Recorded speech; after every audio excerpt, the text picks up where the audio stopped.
All right, hello, welcome back to the stream. I am Junchan, and took a little break over the weekend. Weather was nice, and yeah, I was busy with other things, really good things, but nothing I'll talk about in detail on stream just quite yet. And so what does that mean? It means we skipped the Haskell data structure stream. Oh no, what are we gonna do? Well, I think we're gonna have to tell our boss. Oh well, hold on, wait, we don't have a boss. Awesome. Actually, like Carnage would say, I suppose that you guys are my boss, but there's 0 viewers. Yay! So I'm my own boss, and so nice to be a niche streamer. All right, so therefore I would extend the data structure by 1 day, and there we go, the magic of agency. So what did we do the other time? Well, we were trying to update the structures package with cache oblivious data structures, specifically an implementation of a cache oblivious map using what's called a cache oblivious look ahead array, and trying to understand what was going on, and at the same time as updating it in a way that could allow us to just simply build it. And it seemed that just simply building it was already well, at least not super easy for me, given that I don't think we had like the whole build plan and the whole dependencies in a way that would have allowed us to do that. So we had to play with the bounds, play with our Nix environment. And the stage I'm at right now is that I'm dealing with the fact that some of the code uses a more recent version of the vector package, and then other parts using a more or less recent version. So I'm trying to update it to the new API, and that means touching some pretty important guts in the library. Specifically, I believe we're actually indeed the merge function, but also this merge function and this zip function, all of which are quite important to providing this data structure with the asymptotics that we want from it. But then also I've been discovering like some weird stuff, quite not understanding how for instance, there used to be an empty map here, and that seems to be strange because in this case we add the K0V0 to this nursery map, but then when we pass to the other case where our nursery map has grown too much that we don't want to put in the actual data structure, then curiously there was no K0V0 being inserted. So it means that 1 out of 10, because that's the threshold, that's the size of the nursery here, that's a constant. I think it means that 1 of 10 key values were actually lost in space. But I may be wrong. Might be something I don't understand yet. Also, I found it a little bit strange that we use this nursery map and then basically stream into the actual data structure 10 elements at a time. To me, it seemed to mean that given that our chunks grow by sort of multiple of, I think, word sizes, basically. So I think if we look at the array, there's like implementation for int 8, 16, 32, 64, and then word 8, word 16, word 32, word 64. So I think these are the building block that are stored in our chunks. Then it felt strange to try and to basically sort of have a 10 element wide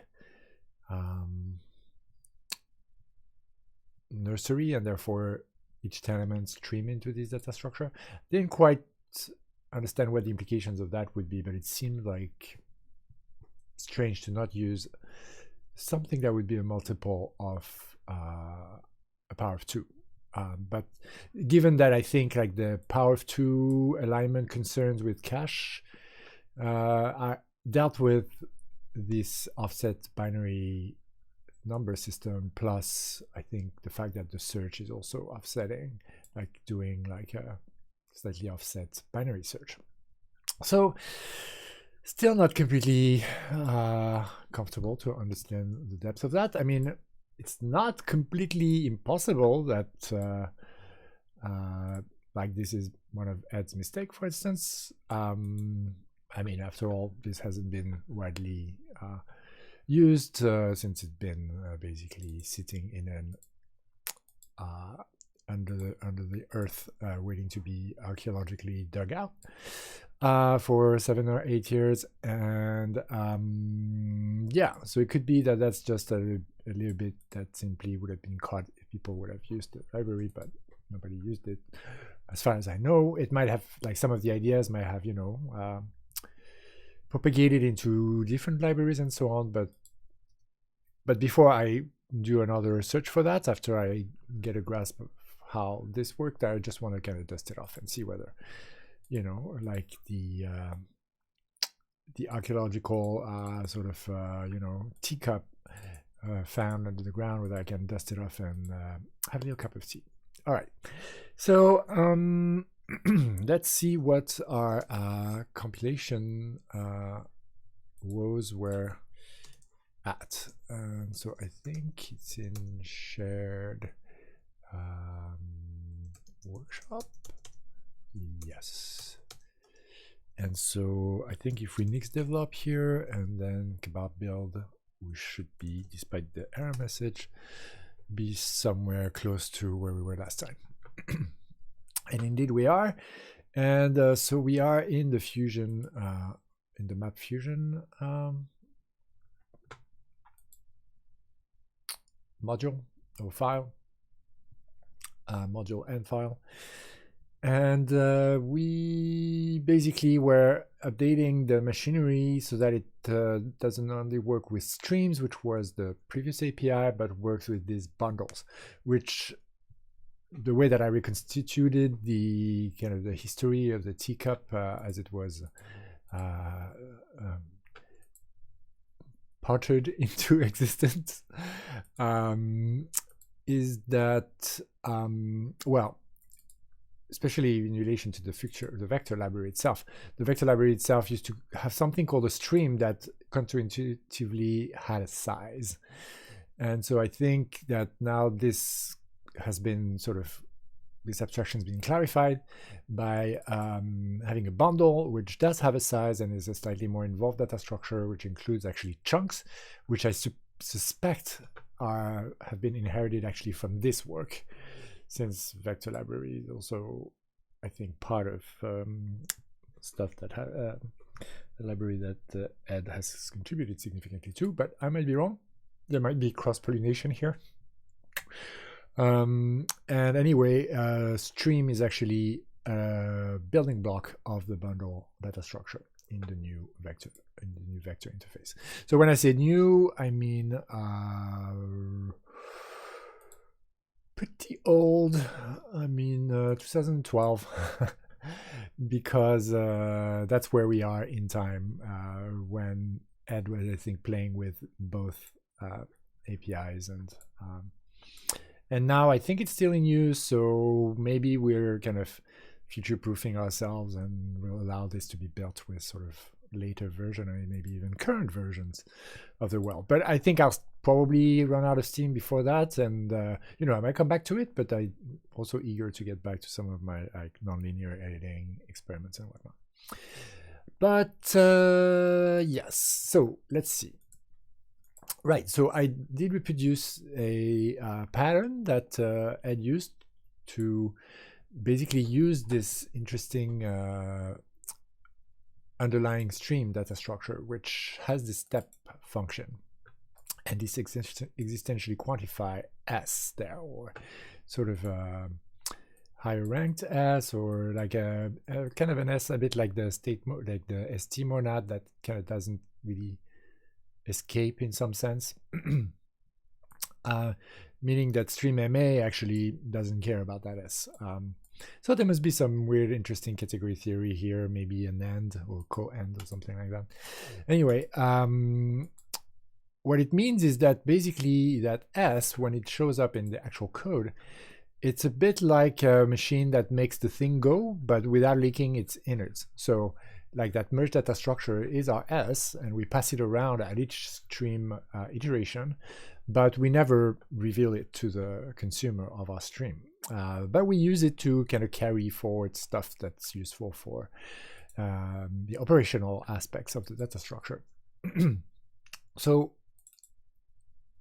compared to what a stream, so there was existing code for streams, but now we bundle, and a bundle indeed has a stream in it, but it also has a stream of chunks, which I suppose is a way to have a more batch-like interface for efficiency reasons that allow to specify a larger width and get the stream instead of elements by element in batch.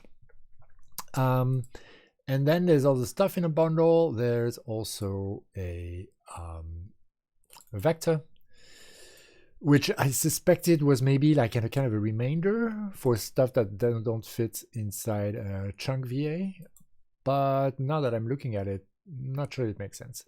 Anyway, in most implementation, this seems to be completely ignored. So probably, not good to go forth without actually knowing what this is, but I'm actually kind of ready to do that for first iteration and see from there. Because basically what I see is that mostly it's ignored on the left-hand side, and then it's nothing on the right-hand side. In all of the functions that I've seen that uses this data structure in the vector package at this stage. So probably good enough first approximation, and we'll see later. And then the final thing is size. So that's all good. Size is not hard. The output size of the combination of two bundles. Here, this merge is used. The use site is right here. It is this fusion merge, and how it plays out inside the Ed's Cola interpretation is it's used to calculate this what is part of the way that you page use to Chris Okasaki's book on lazy and persistent functional data structures, which is it allows to kind of properly amortize the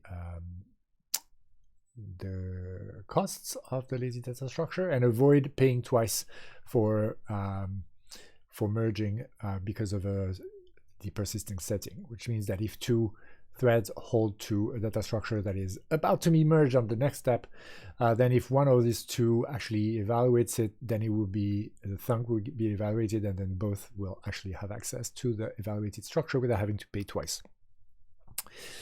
So I won't go back into details of how this is built. The Ed's talks are go in detail on that, and my previous videos on it as well.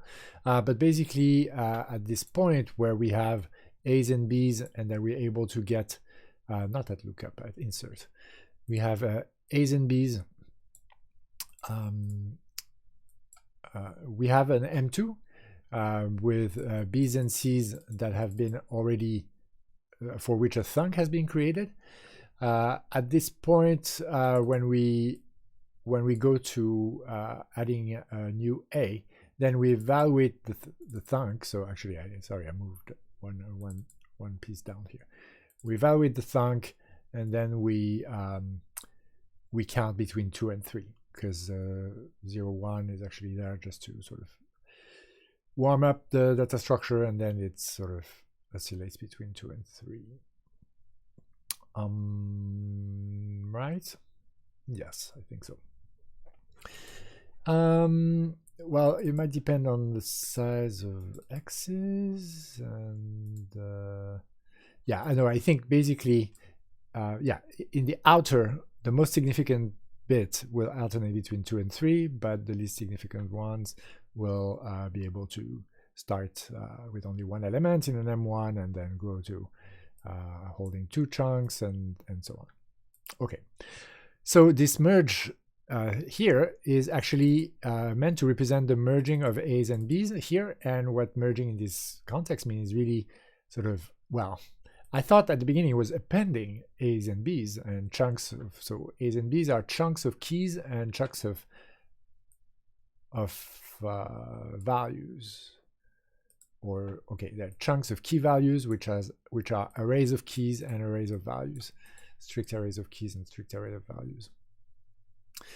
So so in fact, merging means creating a data structure that is twice as big, or something that conceptually has array sizes that are double as big. But one of the things that I was sort of trying to understand better in more detail last time in the stream was, how do you deal with sorting? Because now you have, first of all, are even these arrays sorted? Like, because do we have a map that's being built with unsorted chunks? And then how does binary search work in that case? That doesn't make sense, right? So then I realized that actually, I think Ed is piggybacking on the map data structure, which is what is an array of bounded balance, right? Or tree of bounded balance, I think. And piggybacking on this to do the sorting, meaning the map here will actually, do the proper sorting of the keys and values, and then the from list will actually extract the map, the array of keys and arrays of values in order. So in theory, with that, we sort of end up with a sorted chunks. But then I'm like, okay, hold on.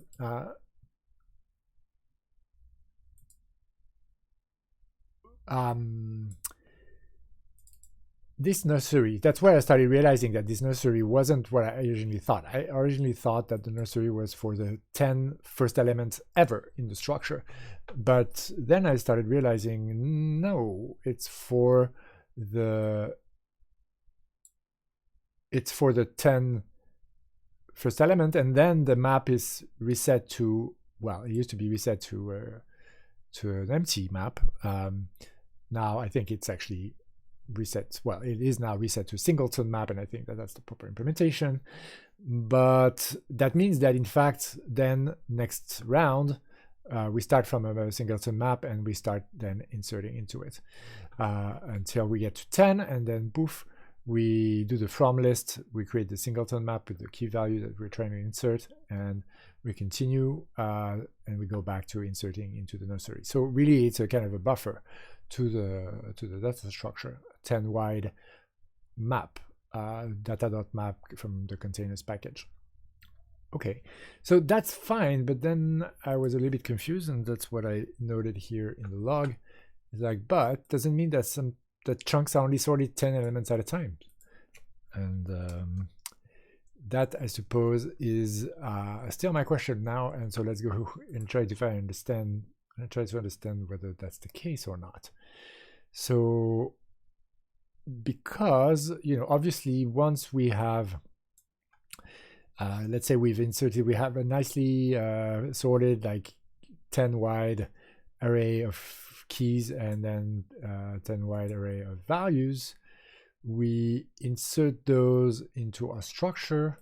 So we have a bunch of cases to deal with. Let's say that we're in the case where, which case could we be in?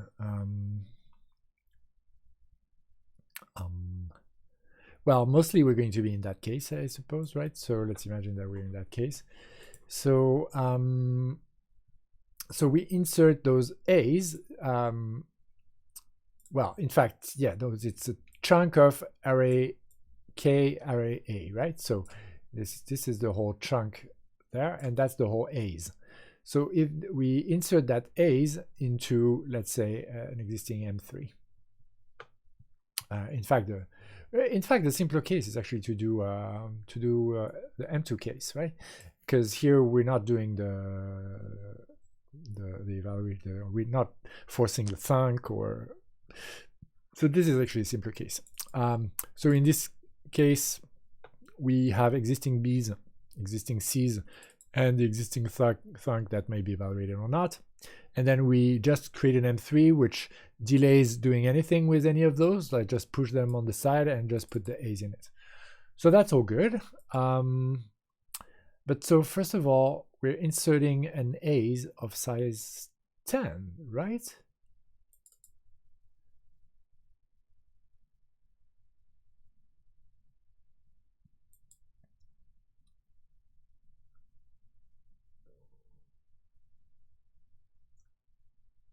From list N0.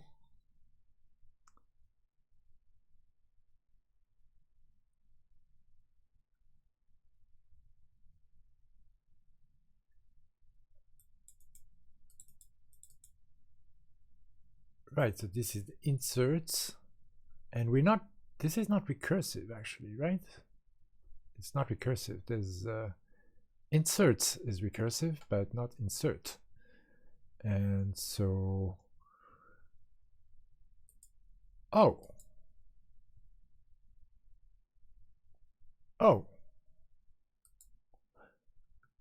but so if that's the case,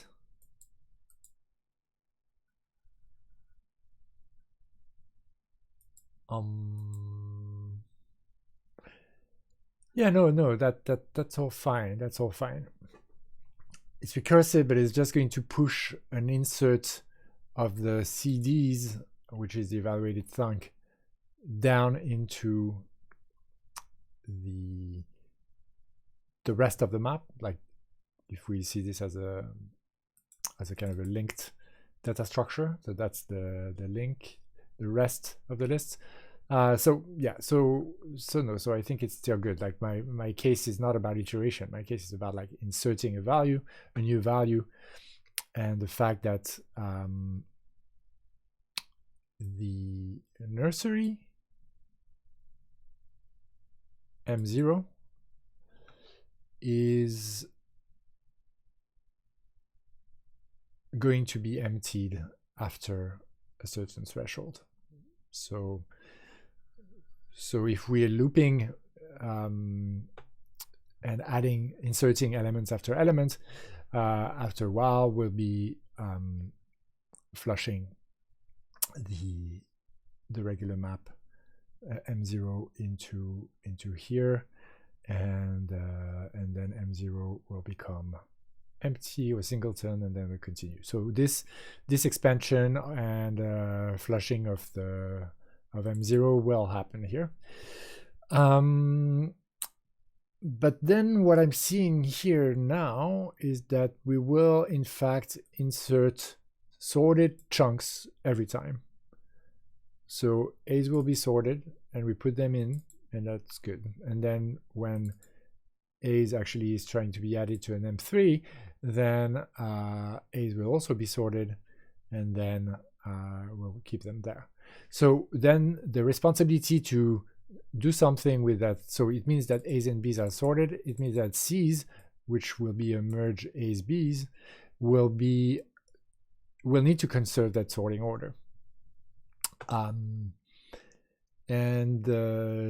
Just if it does that, then that should just be sufficient to keep everything in sorted order, which is, I suppose, where the magic is that I didn't necessarily see the other time. That, as well as, in fact, the realization that the threshold actually somehow is a much more important constant than I'd realized. It defines actually the size of the chunk. It defines the size of the chunks, and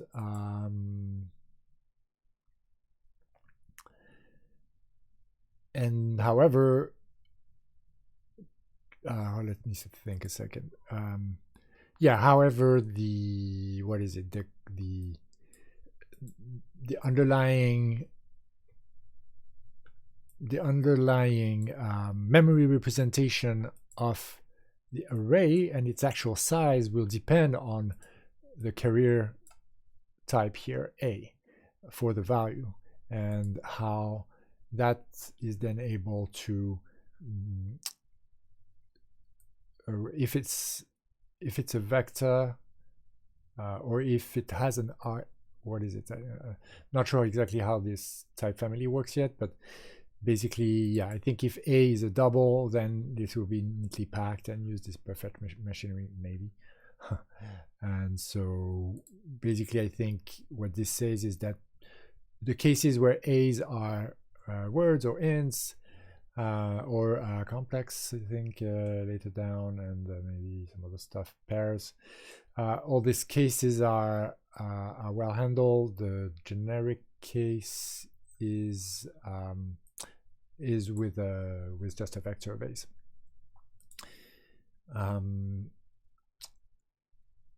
And so what I hadn't understood though is that these arrays are of size 10 then. I suppose then my question is, how does the size of the array, how is the size of the array somehow represented there? Does it even matter? Is it this I? No, this would be, these are all the prefetch stuff, so I don't think, I think this is really only machinery for prefetching.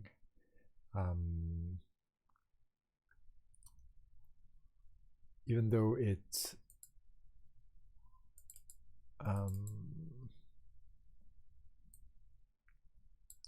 yeah, and so it just sort of just carries an A, and in its default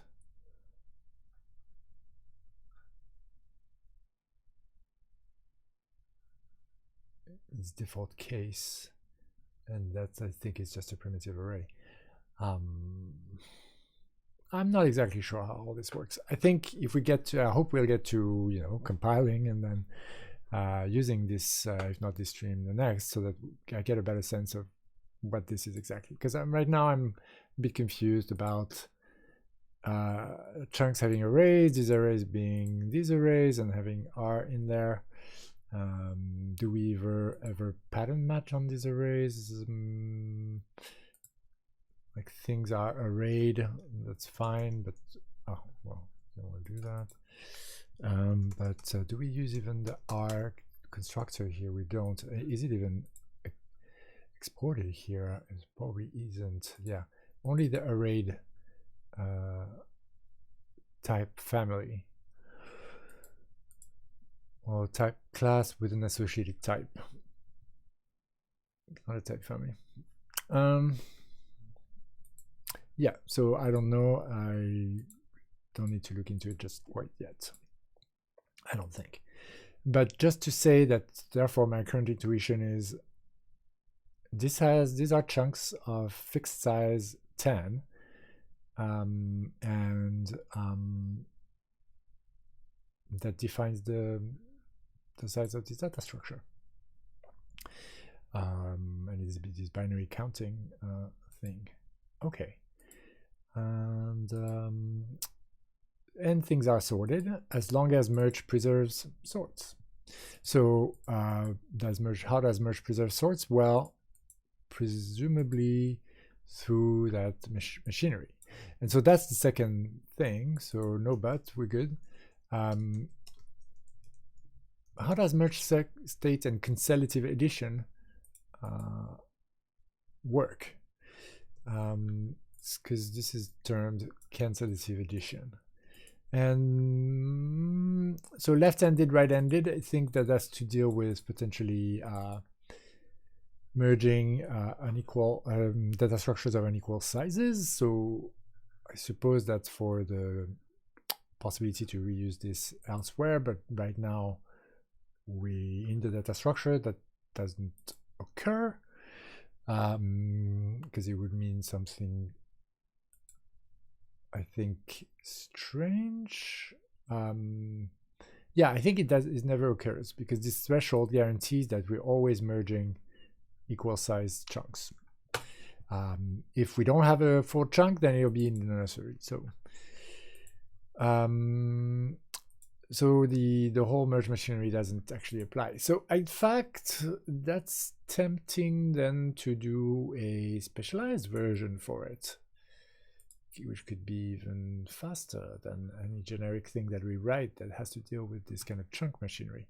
It could be, though, that because this is lazy, if we don't use the chunk machinery, then then it won't even matter.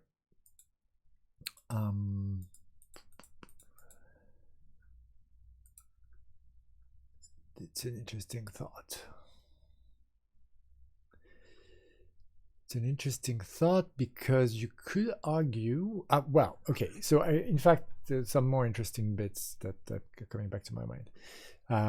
So this is obviously not a regular merge, and we can in fact see that pretty clearly by going into, I think, bundle, and where was this, plus, there we go. Where here we just have concatenation, and that uses actually, what is it, like the plus plus from here, right? And plus plus here is basically only concatenate the streams and then concatenate the stream of chunks. And concatenating of stream is basically just put one after the other. And this is quite, this was quite nice to look at actually, because you can see that this is quite similar to merge, except that it uses this other carrier sort of data structure that is only used operationally but not exposed to the outside to construct the stream and produce elements. And in this case, it's actually continuing to loop on left until it's yielded or skipped all of the stuff that remains. And then when it's done, then it goes to the right. And so that's pretty much what we can imagine for a concatenation.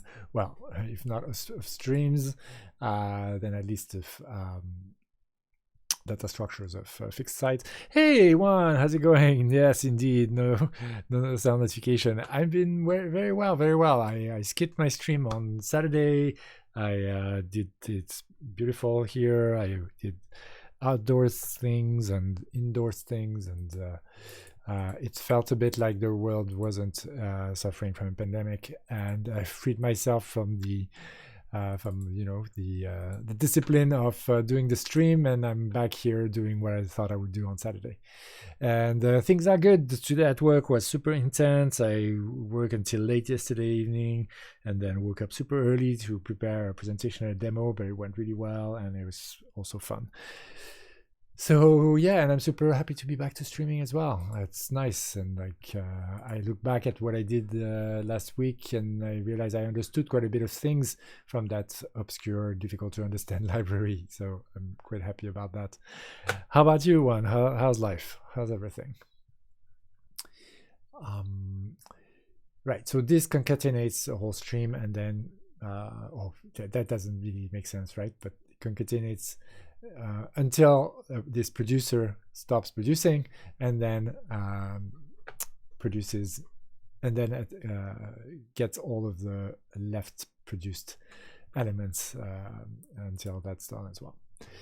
And so yeah, the plus plus is just basically using the stream plus plus, the bundle plus plus. The bundle concatenation is using the monadic stream concatenation we're just looking at for both pointwise element concatenation as well as chunk concatenation. As you see here, for instance, you'd think that if this third constructor was important, then when doing plus plus, you'd want to do something with it, but it's ignored on the left side, and then it's nothing on the right side. So that's the move that we made for merge as well. And then the n contains the sizes, and the sizes is just a good old arithmetic integer plus right there. All right, so let's see what else. So my question was, do we really have nothing here to do the merge? And actually, you know what? Let's do something. Let's go check out a more recent version. Wow, the white is totally blinding me. Let's go check out a more recent version of Vector and see whether they've introduced like a library function for monadic bundles to do this kind of merge, right? Like so it's I guess it's an order preserving merge, right? So good chance that it wouldn't be there, but hey, let's take a look, right? Replicate existing elements, substreams, mapping, zipping.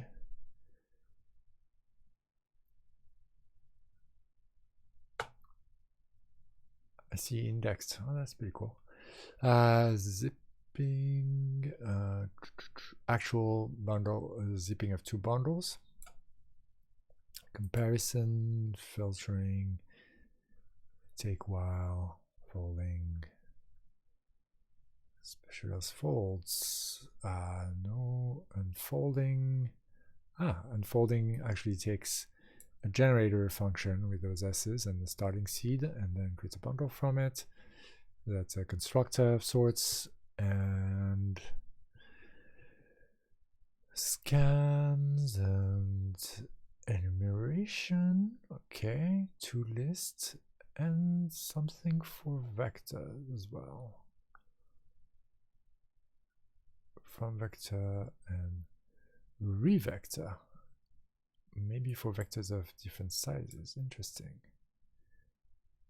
From streams, yeah, I remember seeing that. I remember seeing that and thinking, do we want to use it? And would it actually make our life easier? Here I've already transformed. Have I already transformed things? Zips, I think I did. Zips creates a bundle, but in theory we could create streams.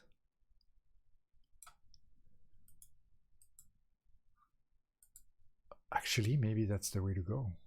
Because if we create streams, then actually we can just reuse the merge on streams. Didn't think of that.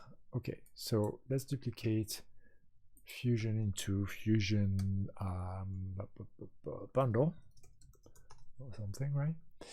And call this map fusion bundle. And then let's check out fusion.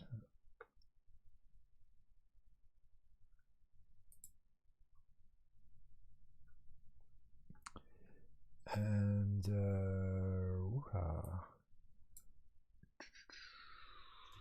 think I'll do this from the command line. We'll get status and get restore source data vector map fusion HS. Okay. And okay, well, we need to close this and indeed don't save. And there we're back to having streams. And so then what we would do, we would we'll say that this actually outputs a stream now instead of a bundle. And so that's, I think, well, actually, we can see this here. Yeah, it was just stream ID KV, okay.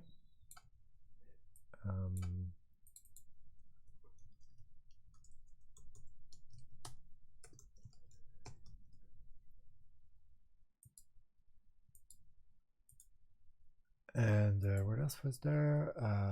Right.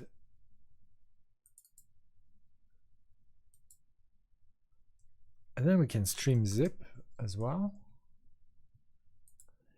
And then we can fusion merge the streams. As long as this fusion merge really just operate on streams, and so we really want to transform this into streams, which I think is what I was doing before, by removing the size here, because we don't use the size in the data vector stream monadic stream implementation. And then I think we don't want to import bundle, I don't think, but let's see what that leaves us if we keep our build.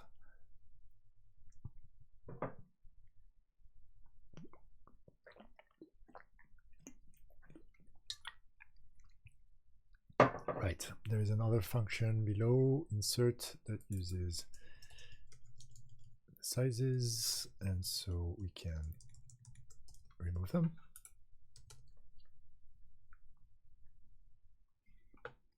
And we don't need data vector fusion bundle, and I think that's pretty right. I don't know where that's an error though. We have knowledge scope type constructor class stream, and that's strange, right? There should be at least yeah, there is a stream, and the type constructor is stream, right? So is it just that it's stream.stream? Do we want to just import it without the qualification? Maybe. Don't know.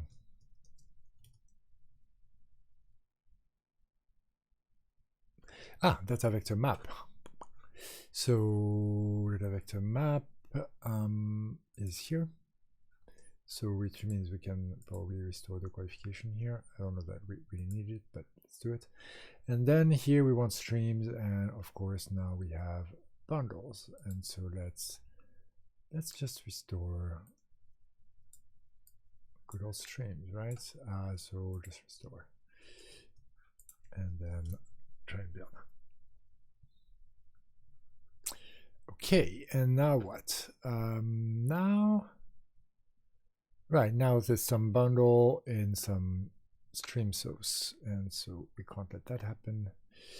128 is here, and so that's because, so what are we doing here? We're doing g.stream, and g is data vector generic.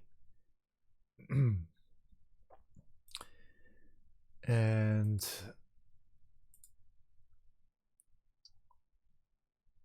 what's happening? And then,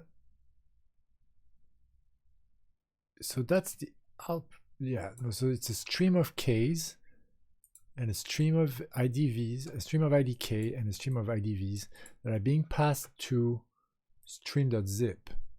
And apparently that doesn't make GHC happy. Though in theory, our streams from Data Vector Fusion Stream Monadic, when we stream.zip,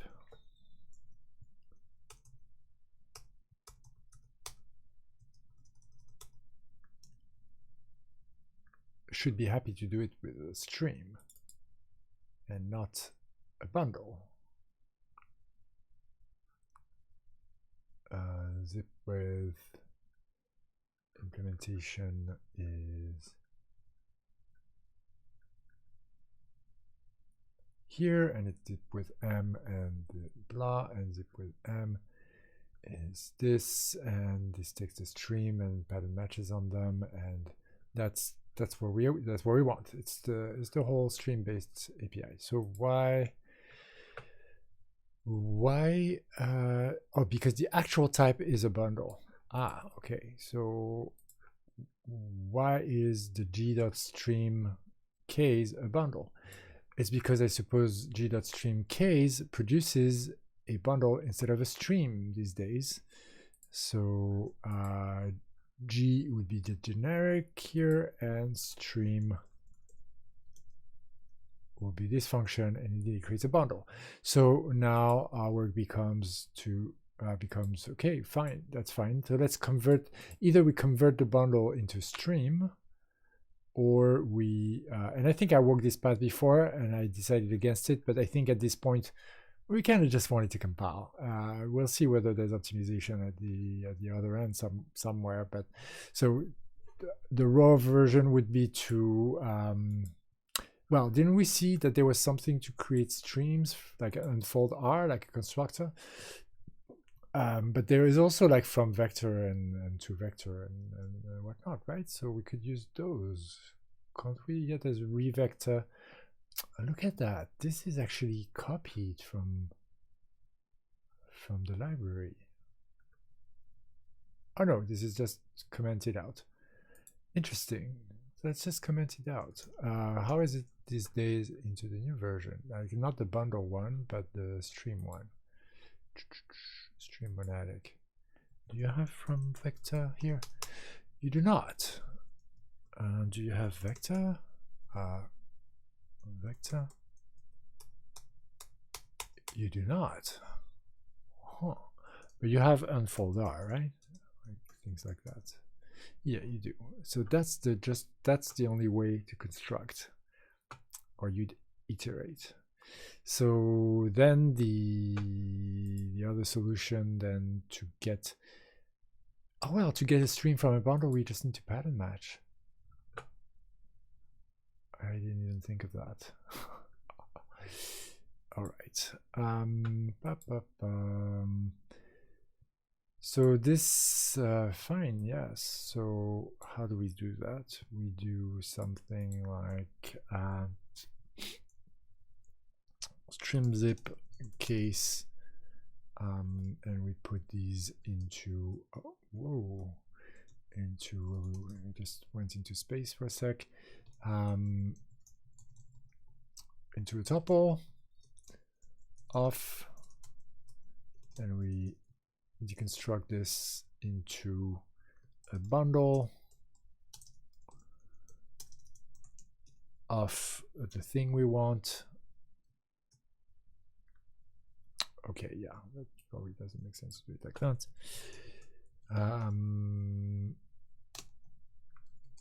Is that how case works? I think maybe it's like that.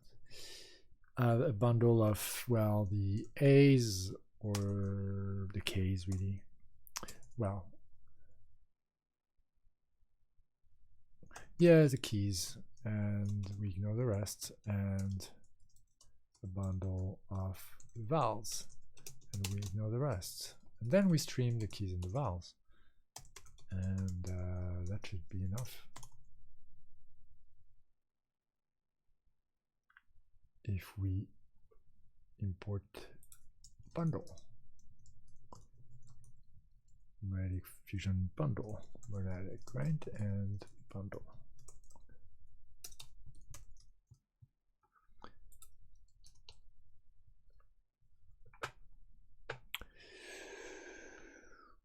Uh, 134.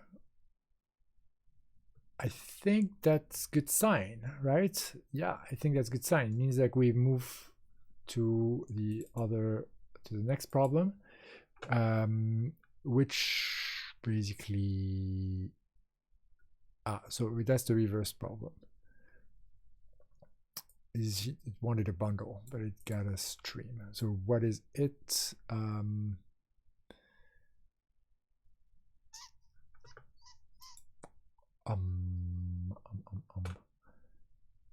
Zips produces a stream, and then fusion merge. Is that fusion merged? But the fusion merge, I thought we established now needed just streams, because we made sure that that was the case. So it must be unstream. It must be unstream. Of course it is unstream. And unstream,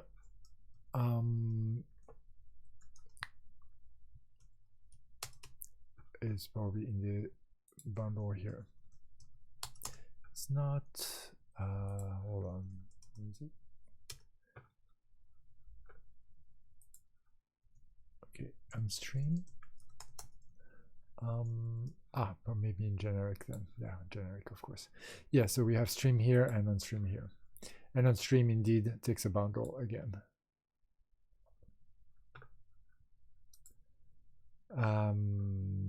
A stream produced a bundle. Okay, and so now though we need to do what? There's new dot unstream. What is that? What is new?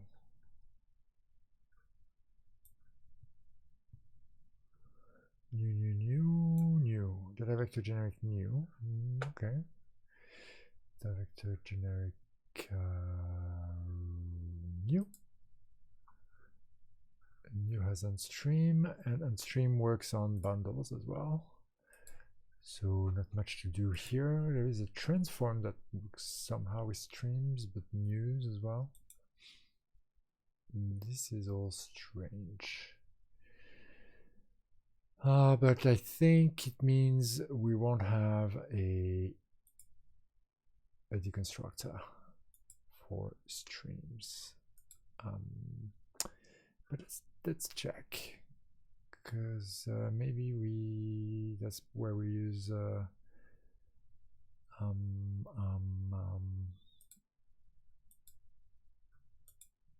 to list. Consume, no, that's effectful consumption. Take while, drop, fine, fold out. Yeah, we could fold in principle. I suppose this is in spirit a fold.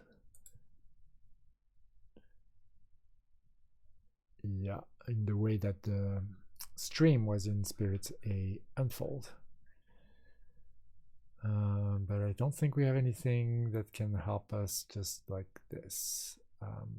Enum from, and then enum from 2.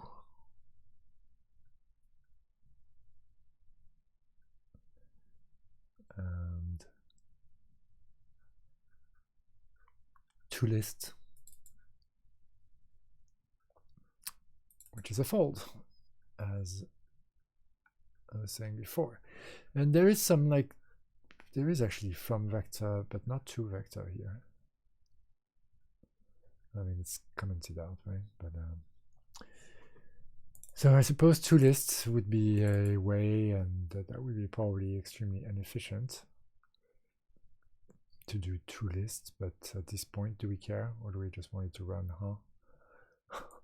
Kind of defeats the purpose. But okay, do we have another way? We want to create chunks here, and for some reason you want to unstream in order to get a V pair. Why do you need to unstream? And then why would unstream actually yield a V pair? So this is happening chunk by chunk. So if we have zipped things, can't we just pattern match on the result of what has been zipped? Well, we can't, except if it's in a form. That's why you have the pair, because it's a pair of K and V's, and then you chunk it into K's and V's. So interesting.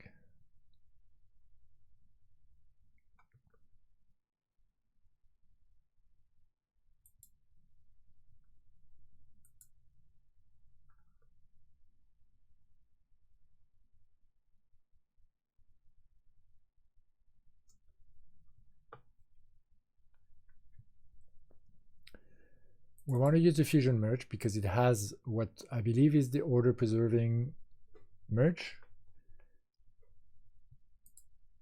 for which there's hints, right? The fact that there's a compare AJ there. That's the hint. So we want to keep that, but we can munch the rest, and zip says gives us a stream, and we want that because that's where we know that can merge. But then once we have merged, then we have a stream A of KA. Well, whether we had stream A, or we had stream of KAs as input. It's just that the produced one is bigger. And so now we need to build a chunk out of it.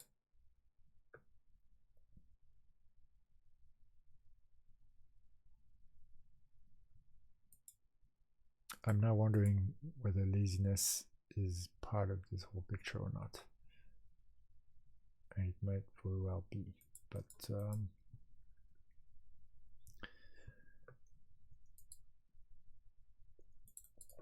V pair. Let's look at V pair, because V pair I think comes from right in here. V pair, and V pair takes an int, two arrays, and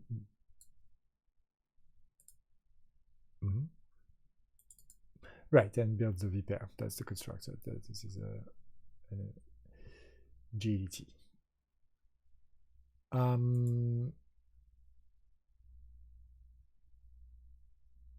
Right, so V pair of A is a vpair of type AA, but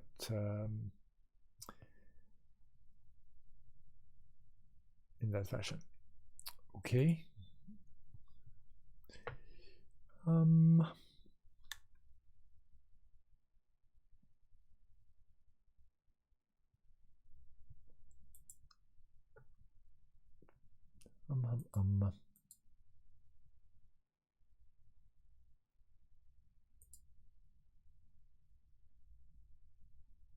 And so for some reason, unstream creates something that can be directly pattern matched. That is pretty impressive. Show me unstream again. Yeah, since V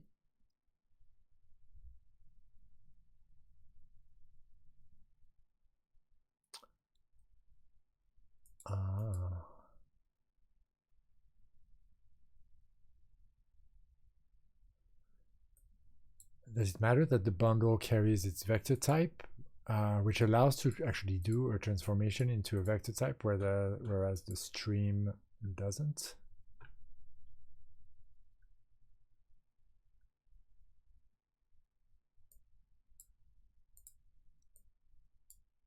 I would surmise it does, because otherwise how would you even pattern match on a v-pair, which is the vector type, right? Whoopsie.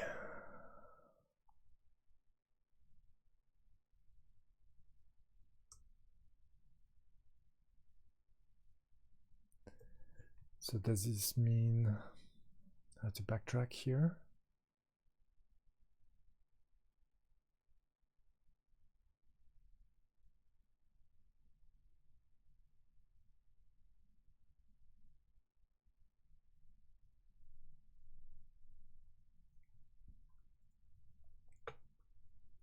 I mean, clearly there's something around Fusion that won't work correctly if we don't implement this with bundles, basically.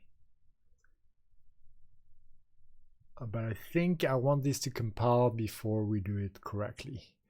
If it means going back to the Fusion bundle code and implementing the proper bundle-based sort, which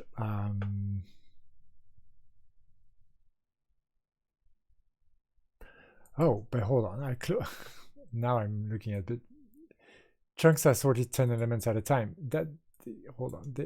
Yes, they're sorted 10 elements at a time, indeed. But so what happens when we insert, sorry, I'm jumping back here, but that's because I just had the thought, but hold on. We have contiguously sorted chunks of 10 elements. That's all good, but they're not sorted between each other, right?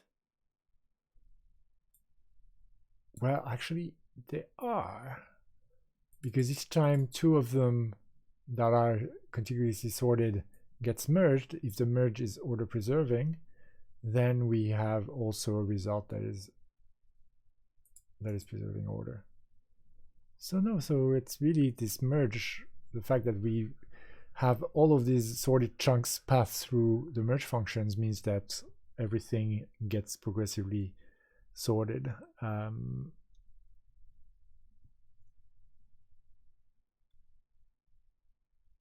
As it's being pushed down into the rest of the linked list, basically, of the linked data structure. Wow. Okay, so we have solved this. Okay. All right. So chunks.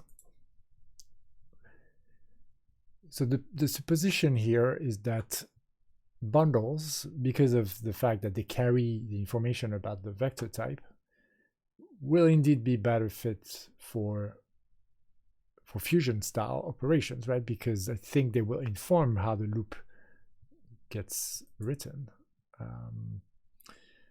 But I haven't really understood how Fusion works even in GHC natively, and how then that's implemented in vector. So is that something I should do a little work around? Since I mean, I've been working with Fusion code. I'm trying to solve a Fusion based conundrum here. So I would at least put it in the list, right? So like it's maybe not directly related to that merge and insert for bundles, but read up on vector fusion and GHC fusion. Right? I mean, I think we said it's rewrite rules in GHC that allows that. But we haven't seen, I mean, we've seen some, oh yeah, we do see like inline fused and such. So maybe that's the magic here. Okay. So can I do a quick, is there a quick way to create a chunk case of these after having zipped? We now have a stream and we need to consume it. Okay, I know what something we could do. We could look at an earlier version of streams, which would be something like 10.10, I think, or even 0.10.12, I think, right? Let me double check what version of vector we have. We have 0.10.9, so no, so it's before this 0.10.9.0. I think so. At 0.10.9.1, curiously, they backtracked and went back to the monadic stream.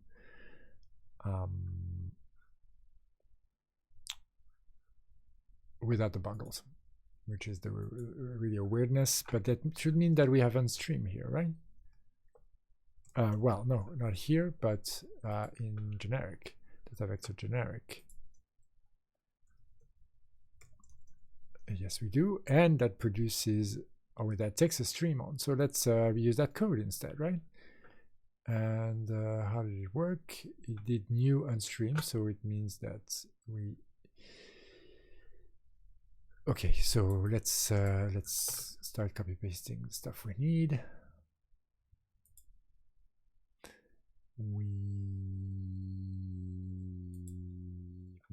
Well, let's copy paste them here for now. Call this and just unstream, and then we need new unstream. And so where is that? That would be in new, as we saw. Generic new unstream, boom.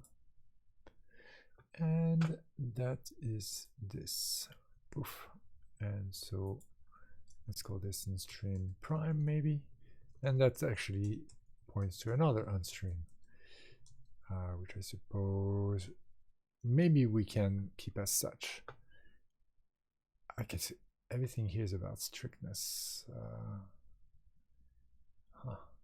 So this would be unstream prime, and we'll need new, and we'll need we'll just need new, I think.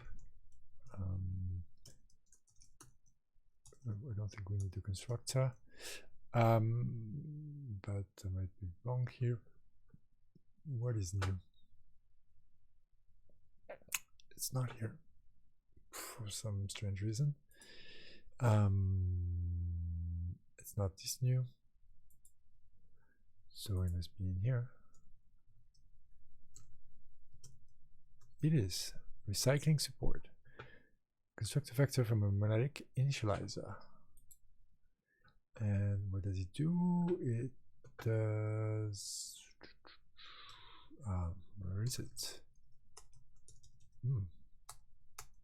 Well, yeah, it's supposed to be here. Wow, yeah, I can see that there's tons of rules there. But is there's a new function here? Ah, here. Whoops. Yeah, here it is. And there we go. Construct a vector from a monadic initializer. So that's new, and it takes the new data type. So we probably need to import that. The problem is that since it hasn't or since it rather, you know what, let's move those into at least map fusion, because I think this is what we are avoiding to rewrite here. And this will work, this will work. Here, however, yeah, new, I think we're going to have to import the new type constructor and whatever else we need from actually the old version, because otherwise it won't work. Because I think the rest is bundle adjusted, and then mutable. I think all of that will be probably fine getting from right here. And then we'll need to import unstream, this time from Fusion. And so we'll say it's fusion.unstream instead of just unstream. And we'll need to export it.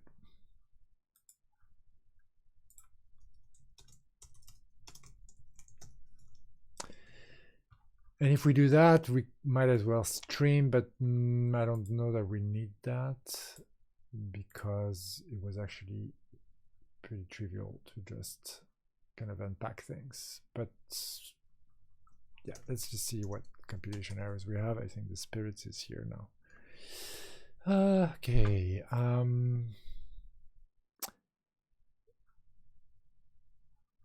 Illegal symbol dot in type. Map fusion 2529. That's just an extension missing. In fact, did it tell us? Yeah, enable explicit for alls. Rank n types, yes. Rank 2 types, in fact, are sufficient, it looks like. So let's just get those.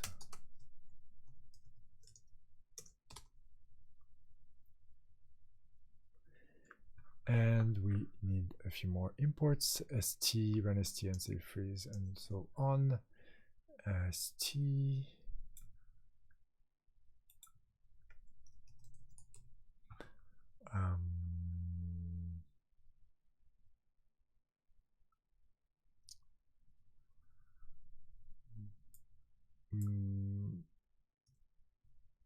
Well, run st is from new, and yeah, new is not from here. New is from generic.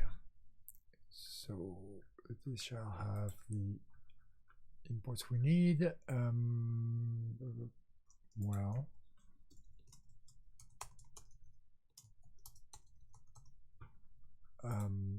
generic base. Yeah, okay, I see. New source and imports such as run st and so on. Okay, let's see what else. Unsafe freeze. Unsafe freeze. Oh, it's actually a library function. Okay. So show that to me. There we go. It's basic unsafe freeze. Okay.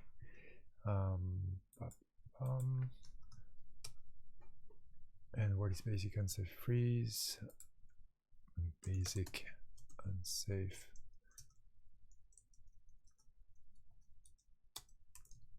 freeze.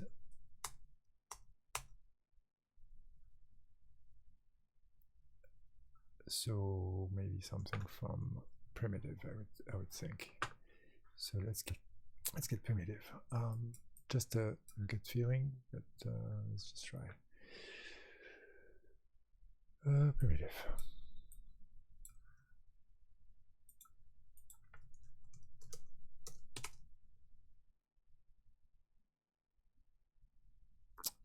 No, so we still don't have basic unsafe freeze. Okay, so time to Google. Not Google. It's not gonna work. Yeah, nor this, nor that. Brain doesn't want to Google. And yeah, basic unsafe freeze. from data vector generic.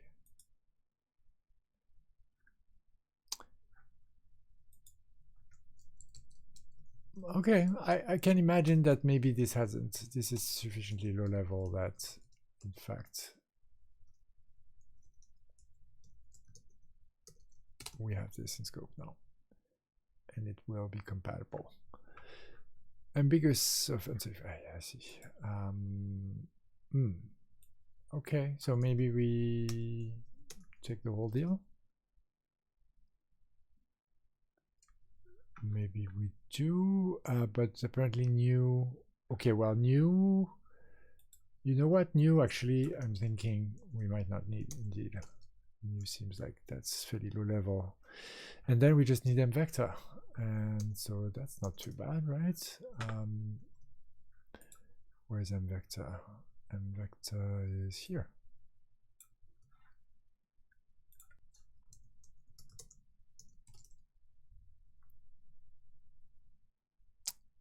Except we wanted M vector stream, and that apparently. Oh, well, yeah. Right. Okay. So maybe as M vector, that a thing. Yes, it is a thing, but new now apparently could be also the M vector new. Okay, so then we need to hide stuff, and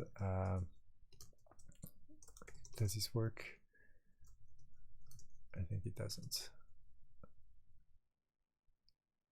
Yeah, it doesn't. I think we need to do it in 2 steps, which is the not great stuff, but it is what it is.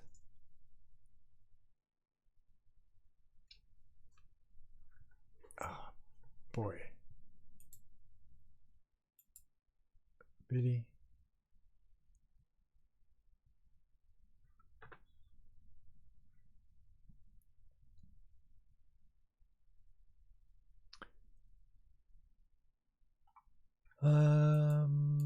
Okay, maybe it's reversed.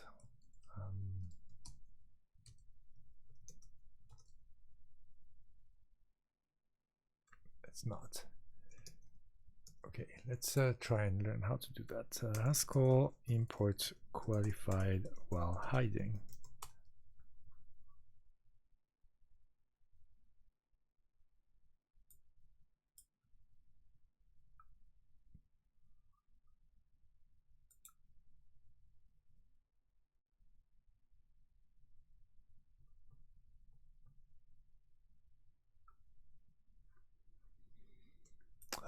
Okay, I'm just bored just watching it. It's fine. I'll just do data vector generic new ugliness. It shall be. Okay, so now we're back to what? We're back to a stream of the wrong kind. Because we want stream MAs for all M's. And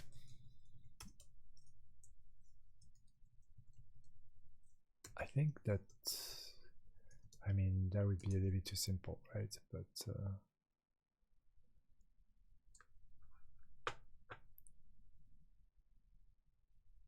expected data vector fusion bundle. Yeah, because M vector and stream does bundle. Okay, so we can't import these guys. We have to get the M vector implementation from here.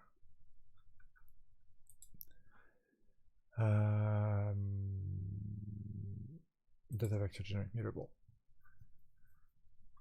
And we need unstream from here, if I'm thinking properly. And this we do, and then that's the unstream prime, I suppose.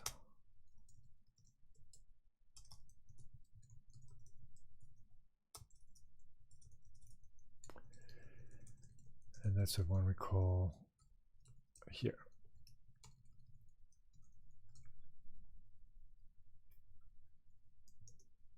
And that doesn't well, that could be a stream MA, and I think we wouldn't mind. But maybe FA here.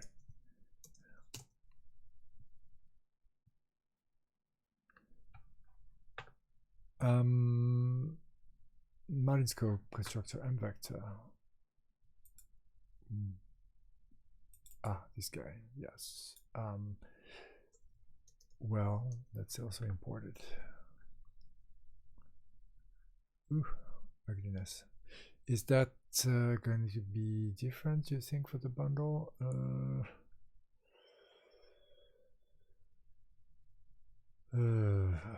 Well, let's try. There's a chance it's not. Import and M vector. And we only need the type, right?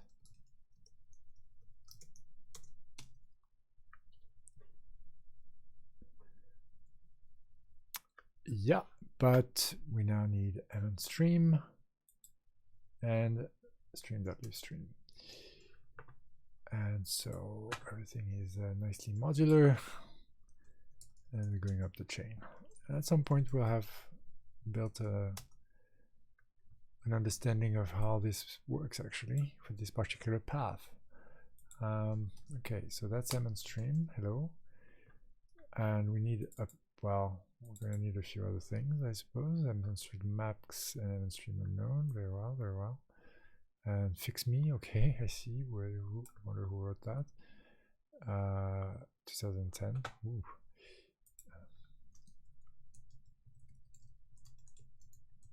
Okay. And then we have both stream and M stream. And tons of other things. In fact, boy. We are kind of importing the world here. Maybe putting this in Fusion was a bit weird, but this is our life. So now this has exploded a bit, but we have M stream, and we just don't have stream.livestream. So the question is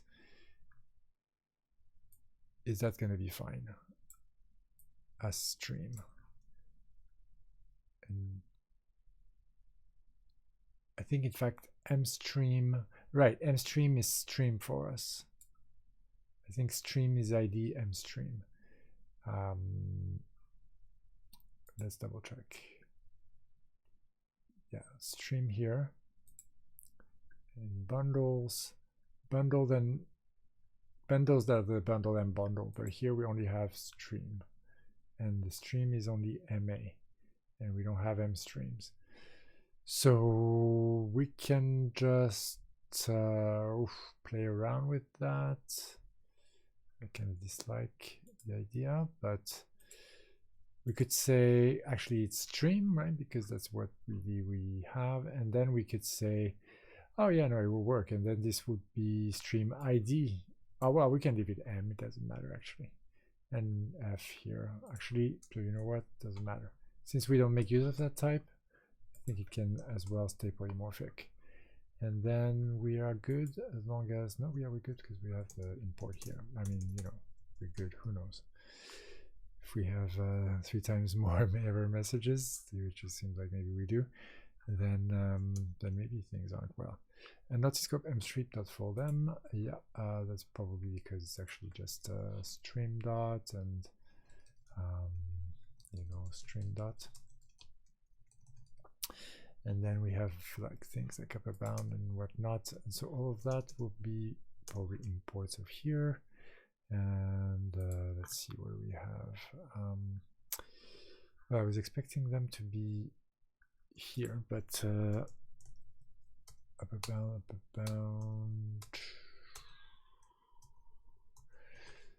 is, what is upper bound from?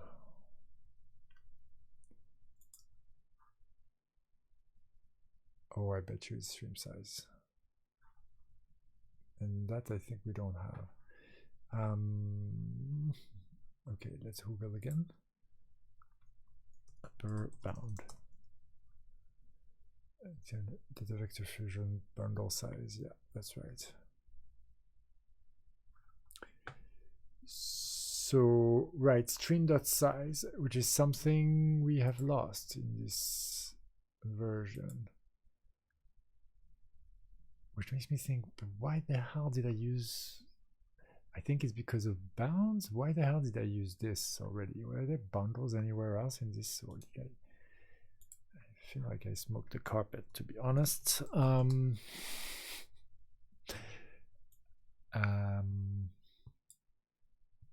Okay, could I have just been fine with just the good old monadic streams and I just got on this wild goose chase? There are monadic bundles here. I think that might have been the reason I decided to go bundles. And it might have been misled because those seem to be called stream as well here. That was just used for equality.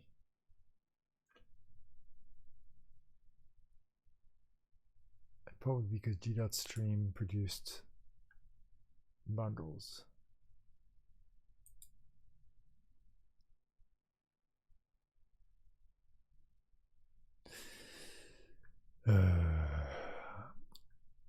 There is probably a much more elegant way out that all of this that I did.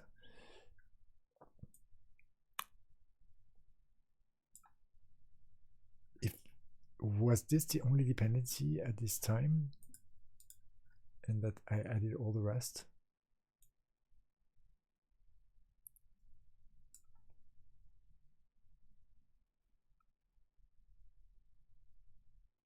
Slow seem to use it, but we don't really care about it. And all of the rest is stuff that we've added.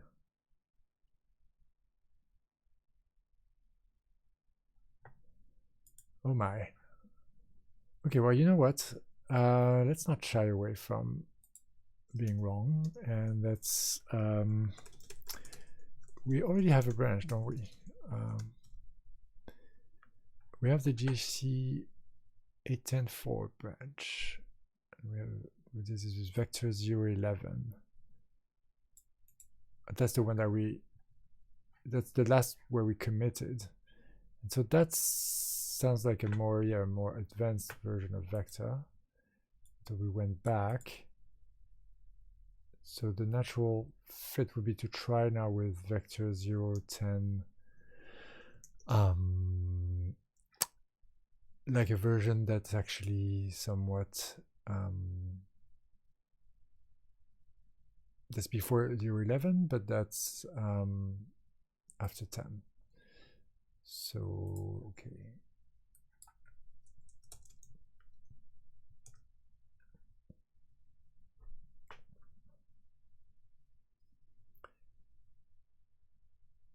Right, so it could be 1010, or it could be 1093, which might be easier for us if we're moving from 0 to 9. And this has stream monadic and stream size. Still the old API, a very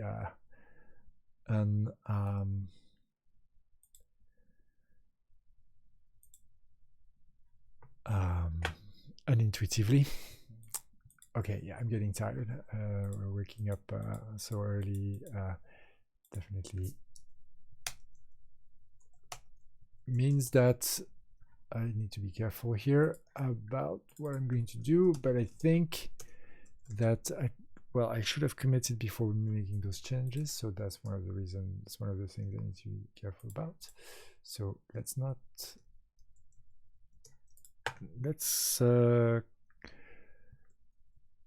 add all.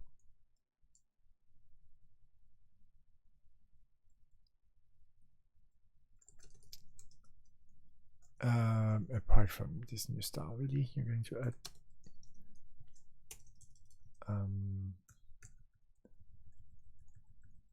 restore staged. Okay, get restore staged.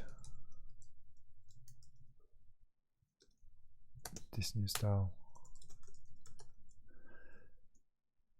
flake lens.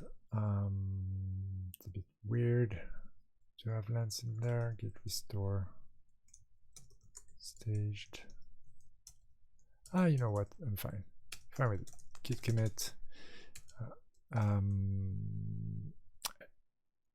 Oh, I wanted to create a branch for it, right? So git checkout b dhc 710.3 vector 0.10.9 0, and then commit, and then airing in between vector APIs. And then we announce our intention here, which is to go to 0.10.3. And well, to be honest, yeah, no, it's fine. Moving from here is fine. We'll do this, which I think should get no, hold on. 0.10. That is, I think, what I want. 0.10, yeah, 0.10.11, 0.10.11, that's what I want. I wonder how many times I've made this error. And then we remove vector here, and we see what's up, if we made everything worse, or if it suddenly works because I just was erring. And okay, so hybrid vector 0 to 2 apparently doesn't fit. So it's just seemingly a bounds issue. So let's go back to vector, and let's go in there, and then let's we detach here and modified. Let's also git checkout -b, and then we'll say 0.10.9 erring.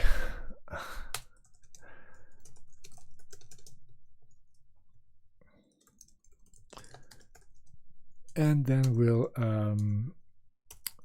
look at tags,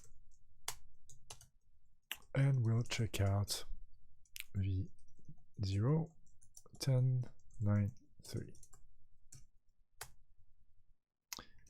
And now we have control over our bounds. So we can say something like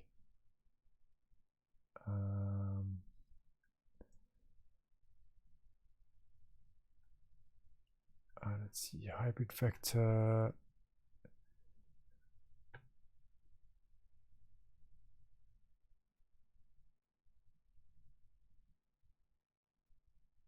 why are there so many problems?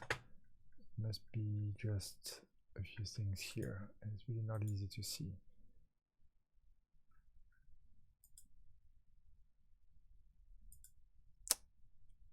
I think this would work. What's going on?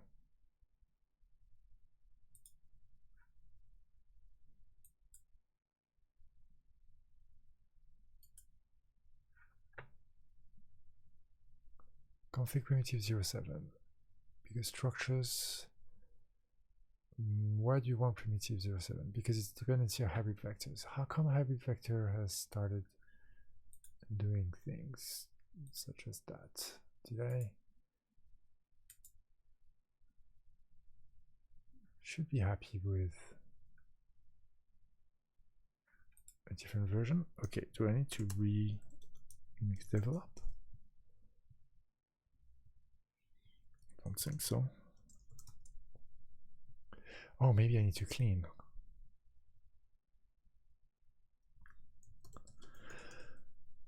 You know what? That has never turned out to be true. So let's not waste time with that. Vector 0 to 2. This is us, right? Yes. And then you're telling me that you want primitive 0701 as a dependency, but I'm saying, why would you do that? Why want such a late primitive version? How about you just use 0.6 like everyone else. Well, visibly, because then it makes Lens unhappy. And did I do something to remove some of the patches that I'd done here? Looks like I probably did. It's really bad.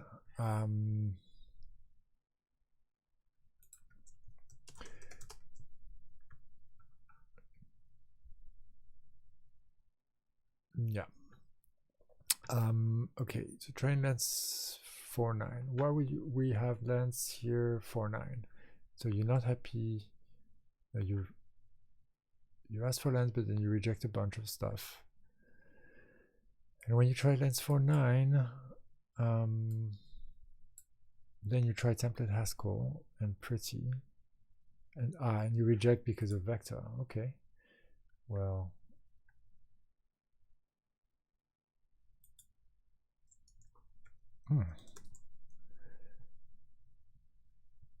Well, there's no reason for that. 10.9.3 conflicts pretty DeepSeek. Oh, I see. Why haven't we had this problem before?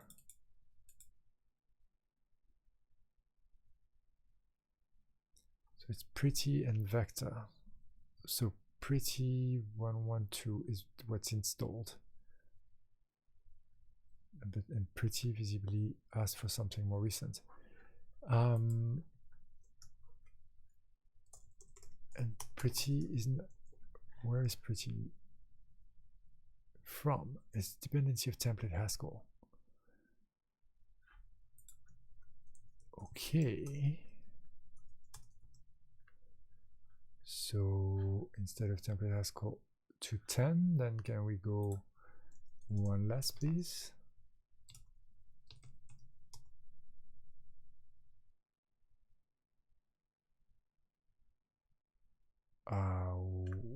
Rejecting to 10, skipping blah blah blah to 10 to 9, rejecting because constraint from non-agreeable package require installed instance.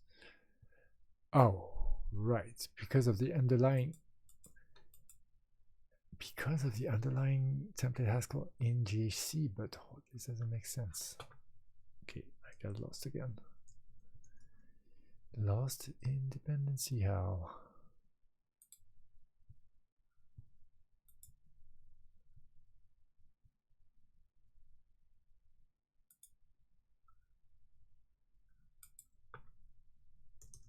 Let's see.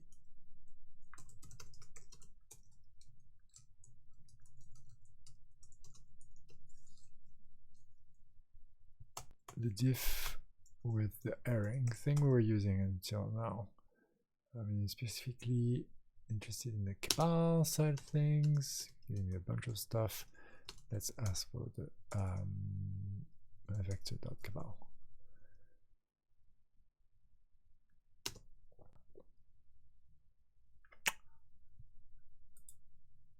I see, so maybe if we relax DeepSec it will work actually.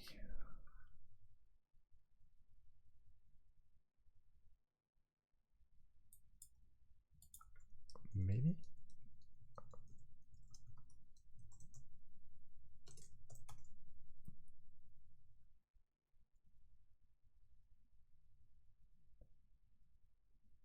Yeah, I mean, you know, somewhat. At least it builds. Whew.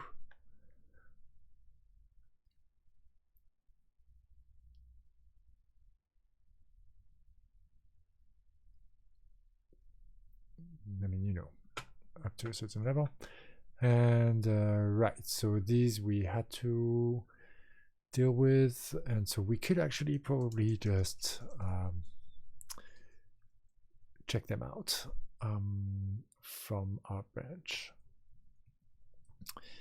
If we check out data vector fusion util, we see we have exactly what we want. So let's actually just git check out of the same and check that we've actually, yeah, and cabal build. Yeah, that should be allowing us to move forward.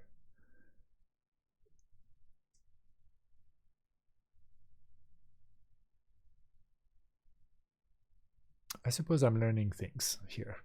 I think I'm getting just a tiny bit quicker at solving these problems, even though I'm tired, so that's not bad. Probably building up brain muscle memory.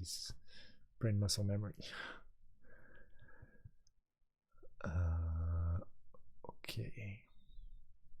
As long as it's these mechanical problems, then that's good. Then we probably get back to our only instance of bundle, and then if I manage to deal with that, then we shall be happy.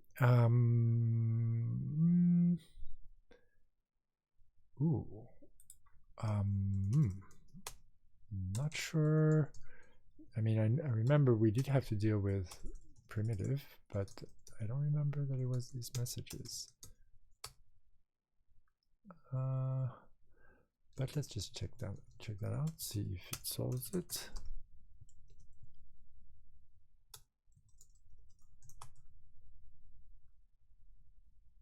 It does. And then we move on to the next.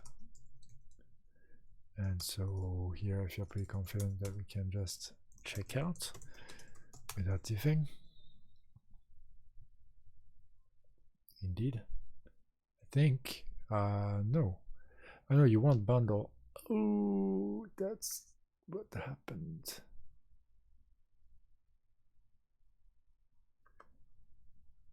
And that's what happened. And that's where the dream fails. That's the thing I hadn't realized. So let's write this down, because otherwise it shall happen again, maybe. So okay. Vector 0, 10, 9, 0 with the bundle.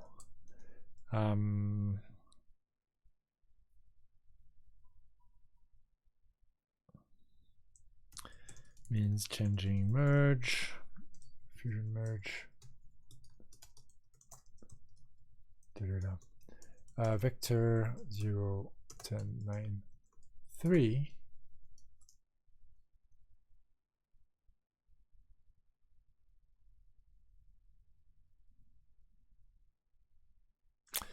Hold on 1 second. No, this is not. This is just because I've just imported code that actually isn't the right way to solve the problem. What did I change here? The fusion bundle as bundle. This doesn't exist in our world, but where is this used? Just for equality.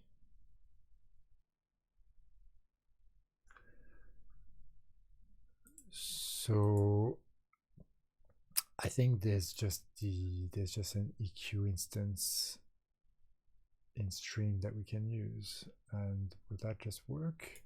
Because okay, hold on, I thought the principle here was to have functions that will return streams, like for instance specifically unstream, wrong keyboard shortcut, unstream for instance, right? Isn't that here?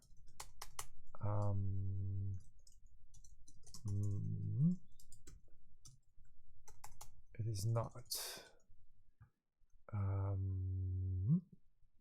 Strangeness. Okay, let's look at what we export here.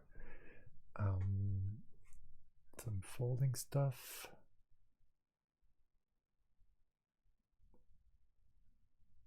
Convert. That's where the freeze and unsafe freeze are. So it means that most of the,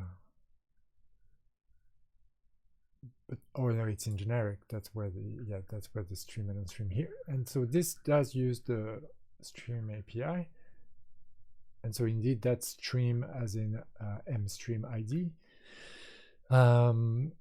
So primitive is another, but this is, how weird is this? Okay, maybe I need to check back out. Need to cd vector and reflog and check out.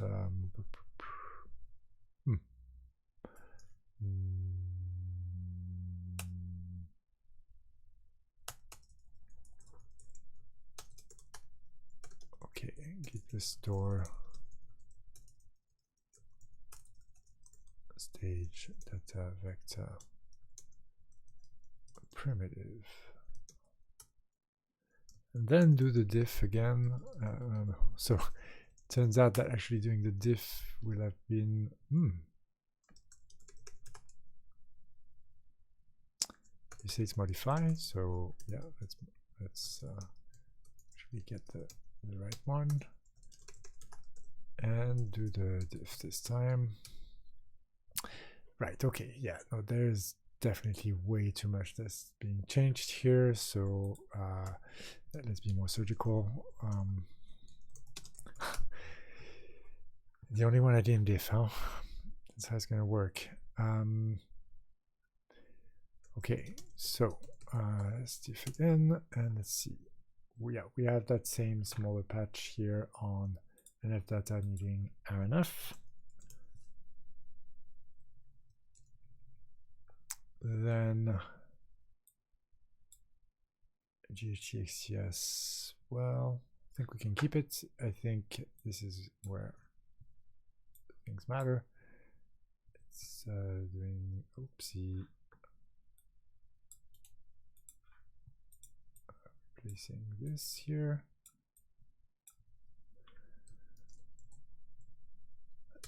And it might be enough.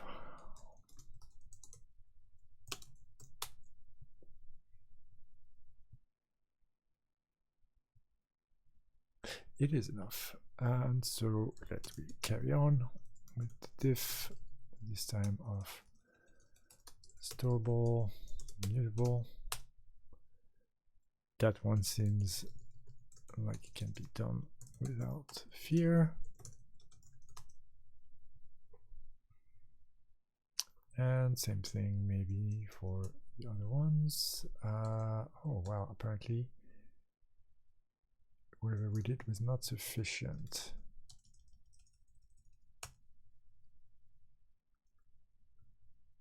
Oh, okay, so it's just about an inline, just about a pragma. Okay, so let's not do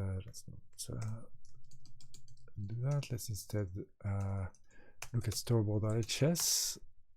Ah, okay, one of those that needs a little bit more patching. And we were saying storable mutable, and that had needed some kind of pragma. Unsafe from for it. It like might inline first, but there's a warning. But I suppose that this is all wall compilation. And maybe that's what I should have done also, by the way. Maybe I should have relaxed the warnings. Okay, inline blah.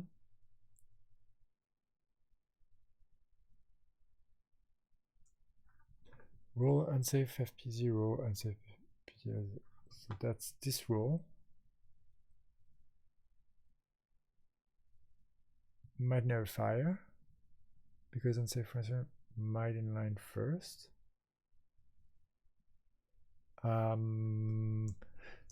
So I think we're going to need to check out a later implementation for this.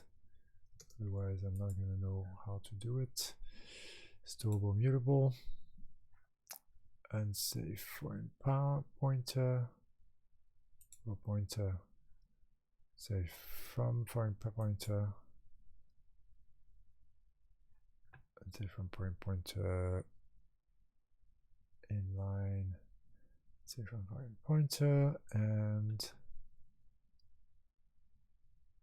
no rule. Ah, no rule. inline fused, unsafe from frame pointer. Maybe that's what we want. It looks like that's what's here, so let's try it. And then let's do the more surgical thing in Storball, where we do again the RNF thing over here. And the instance thing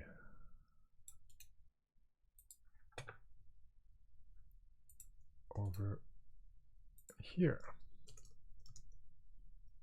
Okay. And get our build again.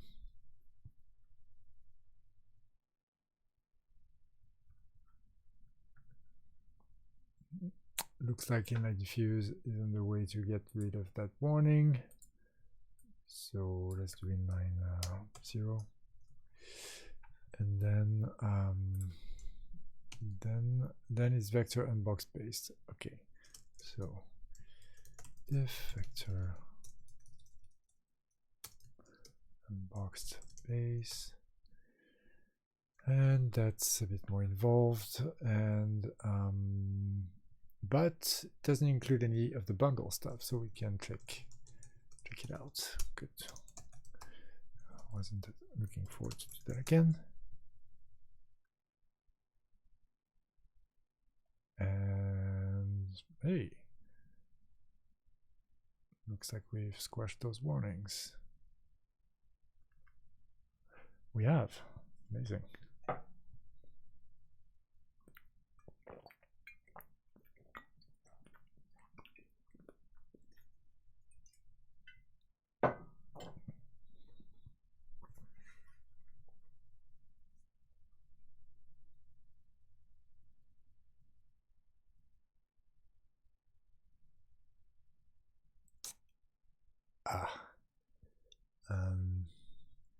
That's going to be a problem right there.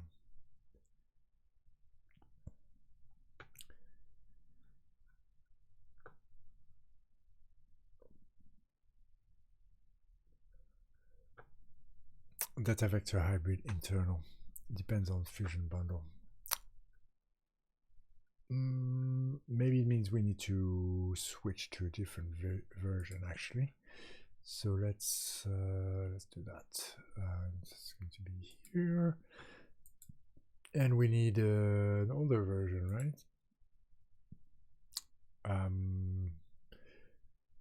Older than 0 to 2, I think.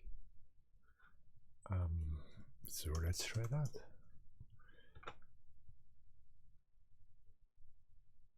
Looks like it's compiling something else on the thread, so it's not giving us an error yet.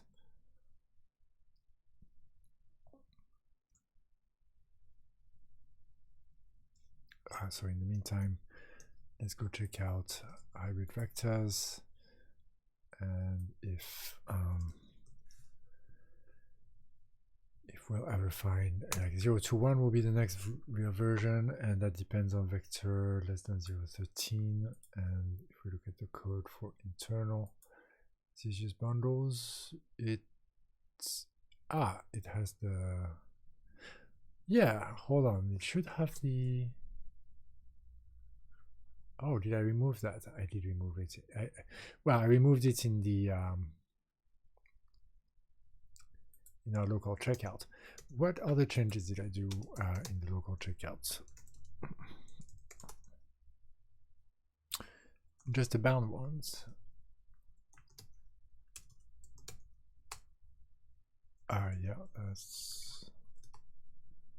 Yeah, just the bounds one, and then the other one being, yeah. So actually, you know what? We can just check this out now. Source. Yeah, that should actually do it.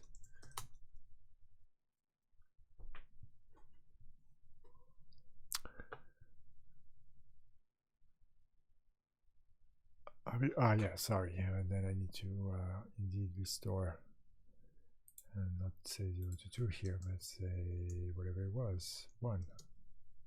Go. Yeah, works-ish. Seems like a warning. Is that going to, I think that it will pass. Yeah.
Probably why interpreted languages were invented, huh?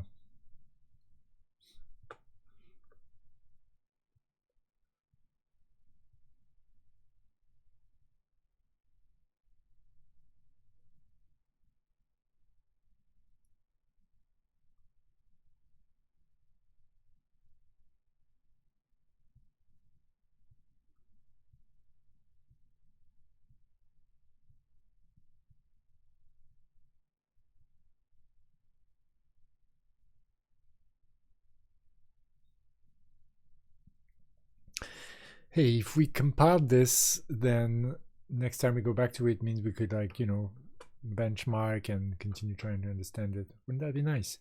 It would mean that it would have taken me 2 weeks, I think, to get this to compile. Oh my god. I mean, we also try to understand it at the same time, but it's a bit too much, right? I hope really I built up that muscle memory I was claiming to have built.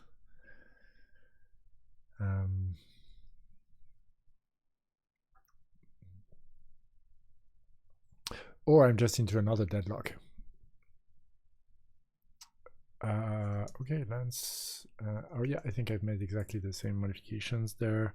So git status, yeah, and yeah, I've that's right. The old. Oh, but in that case, I didn't even modify the bounds though, so it means that I should be able to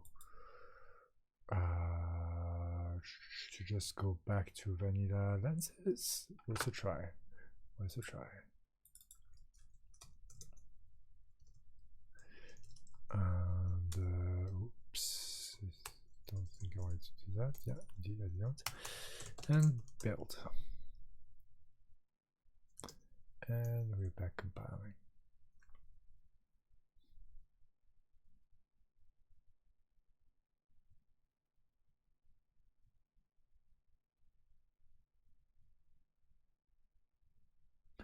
And we already had the lens package. No, we didn't. How come it's? Oh, it's thinking. Yeah, it's the setup phase, of course. Let's true that there's two phases.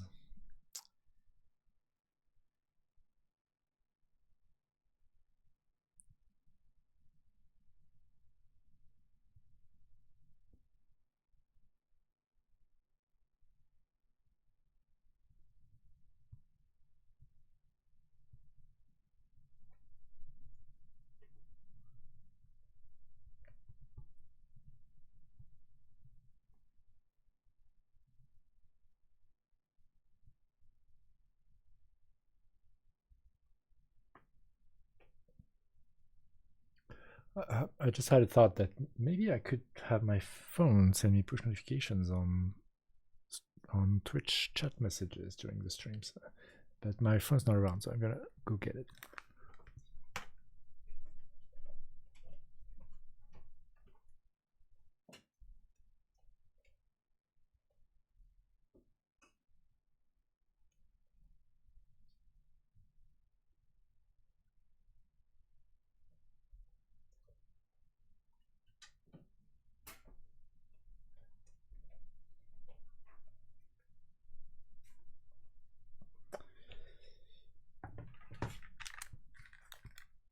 Okay, and well, that's exactly what we're expecting in the array and the map modules. So hold on, since we probably have compilation again soon, I could do the fun thing. But then vector, so much easier way to compile. So that sounds like it's probably the right direction. And then array. So here we have fusion bundles, and we say we only use them for equality. So I don't see why this wouldn't work. And indeed, now it's only about the map. And then here we have done similar thing. And well, to be honest, here the best would be to simply say duplicate map back, and then restore the source data vector map.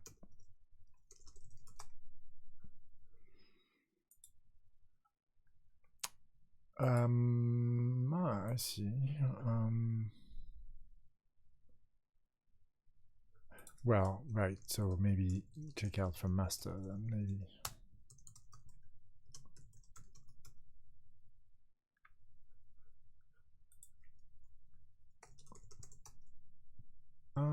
Okay, well, oh no, we get, oh wow, hold on, wait, there were committee changes?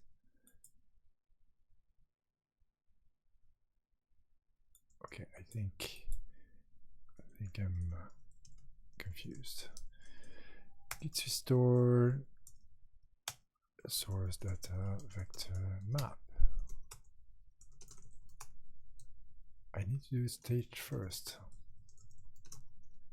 I didn't realize that was the case. And then just restore only them.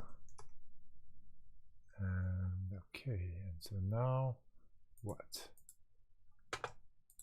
Now, well, now this is supposed to be the original thing, so I'll need to add, oh, it has the singleton thing, so it's not the original thing at all. Git checkout master source data vector map, please. There we go, that's the original thing.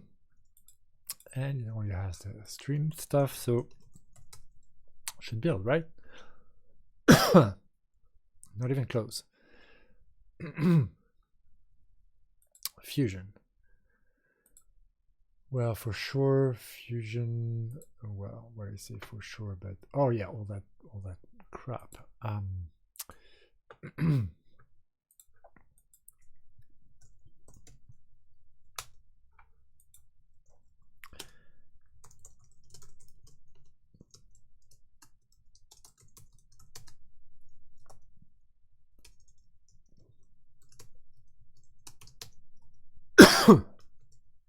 Sorry about that.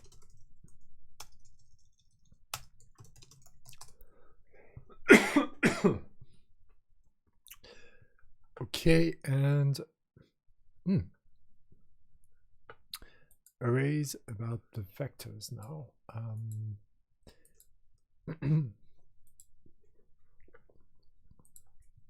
Right, I think I changed that too, didn't I?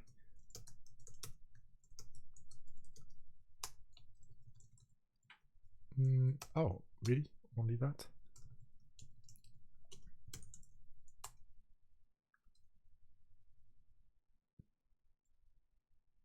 And no changes from master.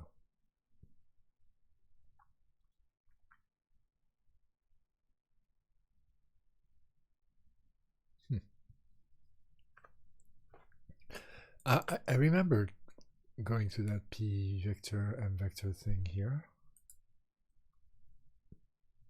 I hope that's not another deadlock.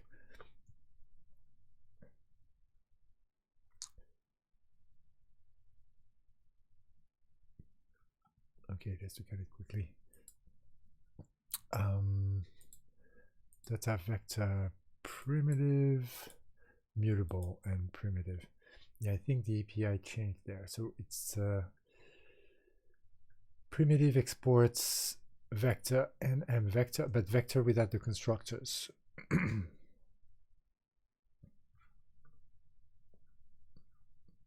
That's the big change. And vector, however, has the constructors. So I think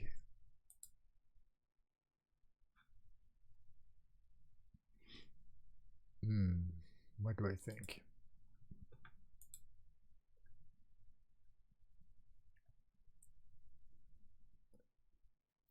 I think we might have to change to m vectors. I think that's what we did in maybe another branch for p dot vector at least. So I think we can do p dot m vector, and we have to do this at 144 as well apparently. Right, because it's because we need the constructor. And then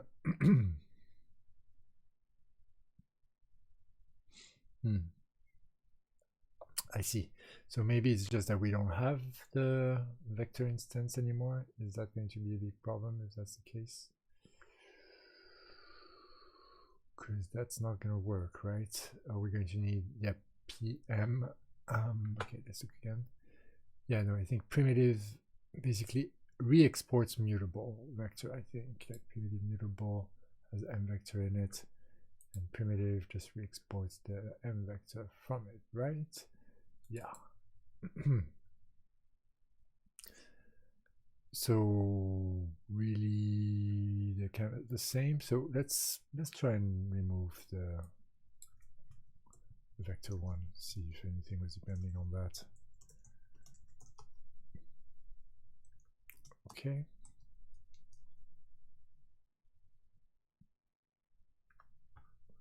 Yeah, a lot was depending on that.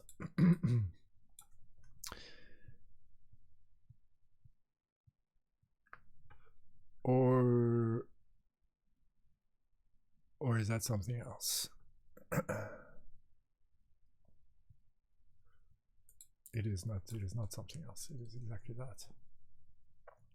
So what happens if I do m vector here? You have a problem with the kind because m vector takes an s. So, but then we say it's ID or something.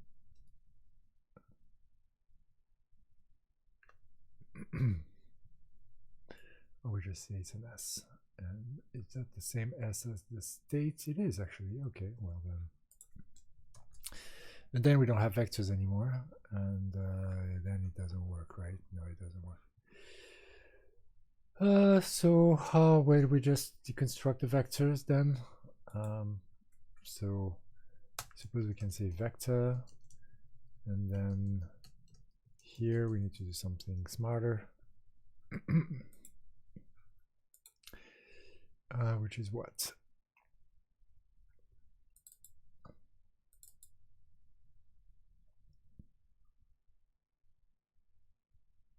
Well, it's kind of sad that we can't. That you, oh, okay. Well, that's what I could do. I suppose I could just export the export the vector, and that should work. The constructor. I think I had done that before. That's the simpler way to solve it. So it's rebuilding vector, and then hopefully,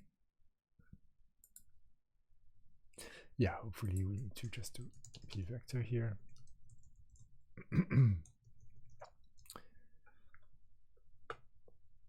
Yeah, remember this sequence then just recompiles the modules that depend. So it likes that the module level granularity rather than the packet level granularity of compile.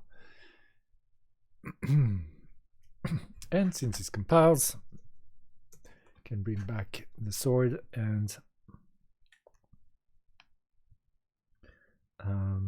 look at the Twitch chat notifications.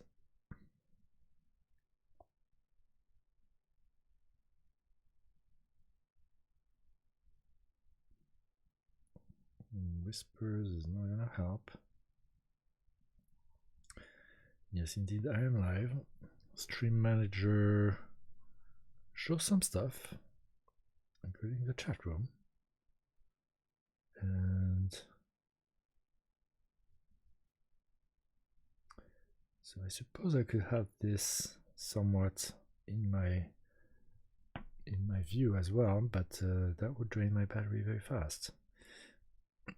So I suppose I should check whether notification settings for the app include the Twitch notification settings on mobile, on notification on recent notification depending on where you're active. Per channel.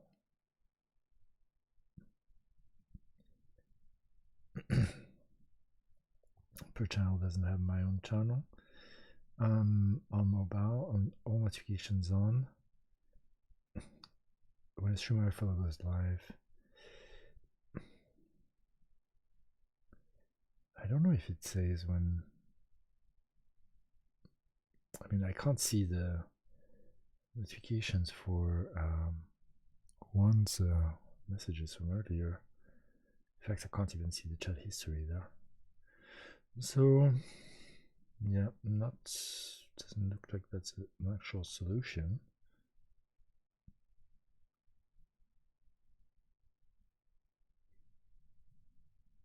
No. Okay. Well, maybe the app behaves differently if the stream manager is on.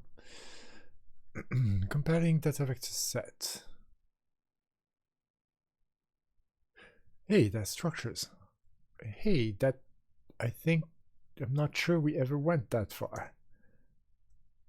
And set I could totally do without. So let's just comment it all. If that's going to build help us build, then that would just be wonderful. And we are down at benchmarks, and so it's just missing a few of of the modules in inserts because we have commented out a number of stuff. So let's see, we don't have persistent, we don't have tuned, and also you couldn't find criterion config. Okay.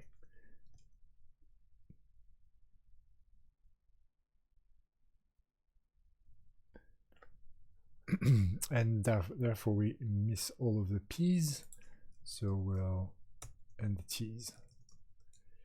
And so everything that has B's and T's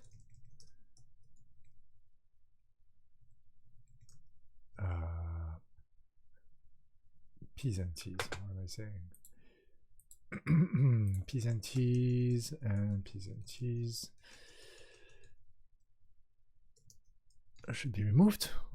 Wow, we've never been as far. And then config samples is not a thing. So where is that now in Criterion, or where was it at the time?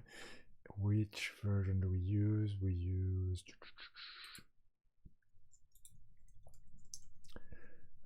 no bounds, so of course.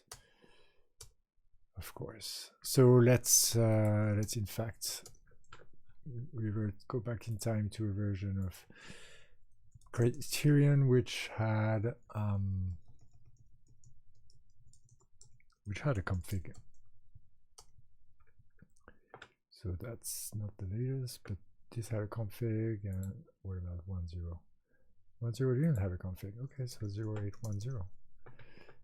So benchmark inserts. Let's see, can we apply this globally? We can't, right? So we just have to repeat, I suppose. So less than 1 is really what we're after. So we can repeat this here and here, and it will rebuild. And then we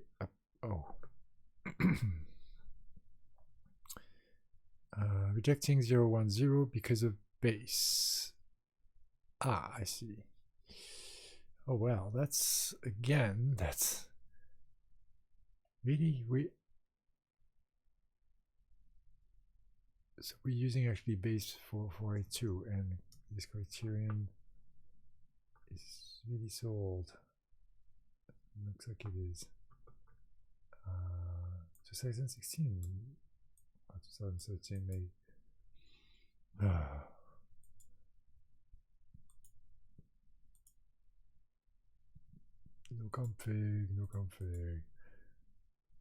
No config. Fine. We'll upgrade the Criterion stuff too. Show me where your config went in version 100 in the change log if there is one. Can always dream. There isn't one.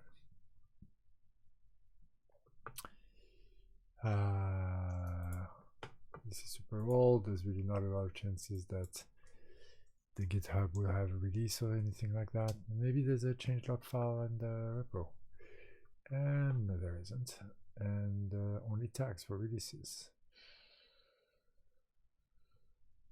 Yeah, and maybe a history of no. Okay, so let's see. 10.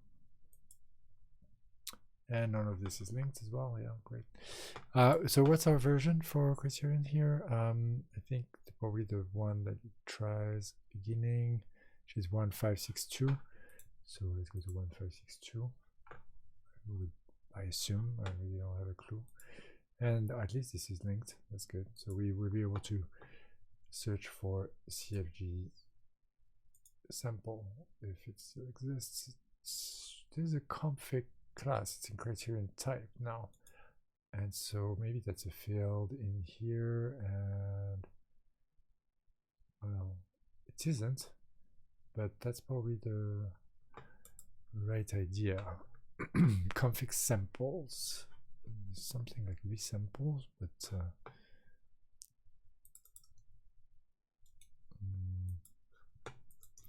let's maybe Google it. Yeah, too old. And so maybe just internet search it. Yeah, that's from config. Well, I suppose if we look at the type, maybe it will indicate something to us. And the last int, as opposed to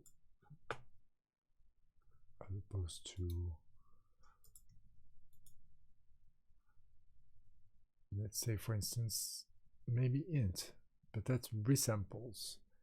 Bootstrapping. Does this sound like it's the same? No last anything here, right? No. And okay, let's look at the doc again. How did you call this? this top level program configuration, and there were resamples there. Just a number of samples to collect. So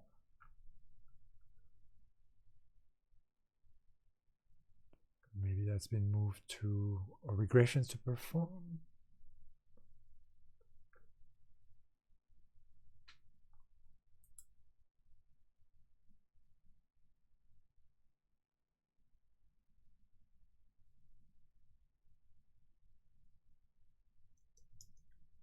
Okay, let's look at the code.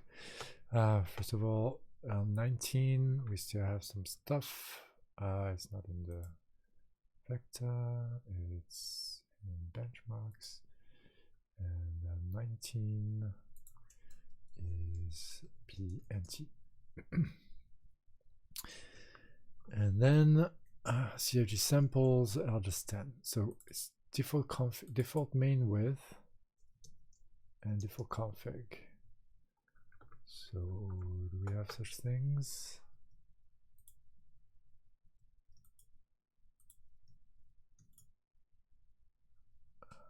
Default config, default main width.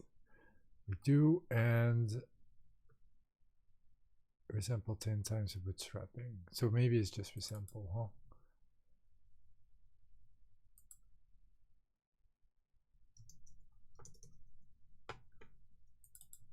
I think we can assume that. And then just make it 10.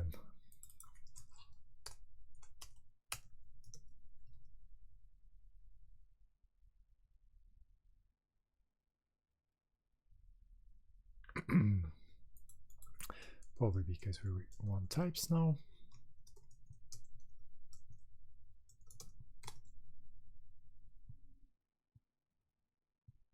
Oh, actually the app does stay open when it's on the stream manager. So I might be able to put this in a strategic position. Okay, what do we have now? Benchmark insert line 17. Instance NF data. Yeah. Remember we did a bunch of those actually. We need the RNF stuff, and how do we get that?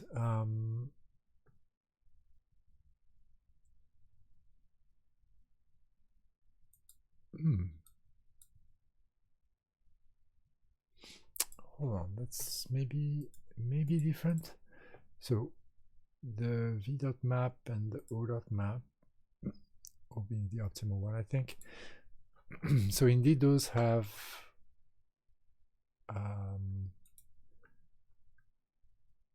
NF data instances or not. I think the hybrid vectors that had NF data instances. So you're saying we don't have a generics instance for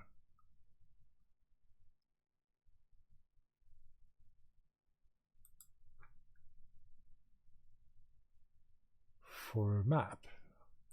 Is that true? Oopsie.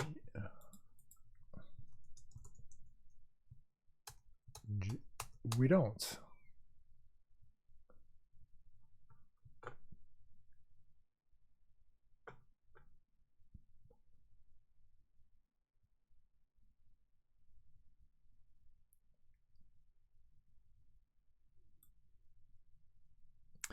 How did we solve these things? We added like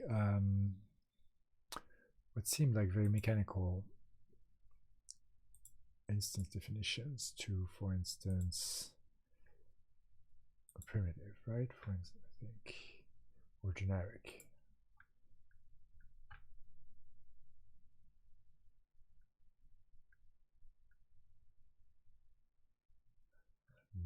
Storable. Yes, those guys. So let's try that again. That's actually an instance, and I think that's what we have on the other side as well. So we just need the instance and then the import of the NFData RNF thing. Let's see whether that works. And this might be, well, yeah, in theory Yeah, it's a bit weird to have the instances here, to be honest, but why not? And here we're saying what? We're saying we want a pattern match on the map. So it'll be v.map and o.map, except that the constructors are not exported, are they? No, they're not.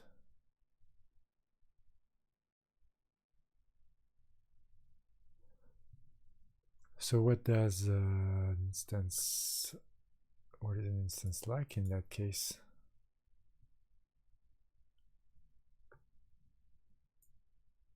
We say whatever.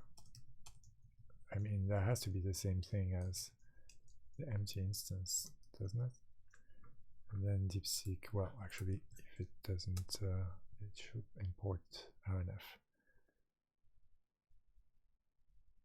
Okay, looks like it worked. And then what? List of benchmark to IO. So that must have been a change of API.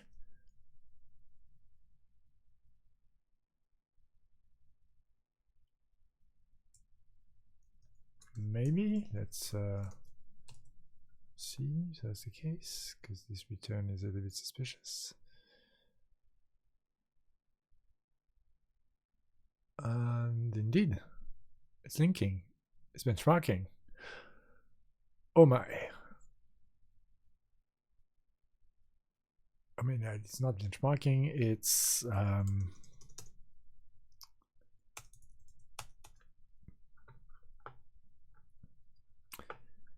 it's creating the executable. So we finally compiled. This is victory. Amazing. Inserts.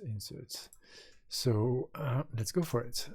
Actually, we can maybe kebab run. Oh, we need to kebab bench or benchmark bench. Would that work? Maybe not. Don't know if it's configured actually. No, I think it is. Running. Oh my god. We did it. We did it. It's running benchmarks.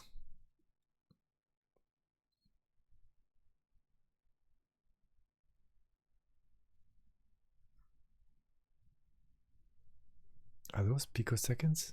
Is that even possible?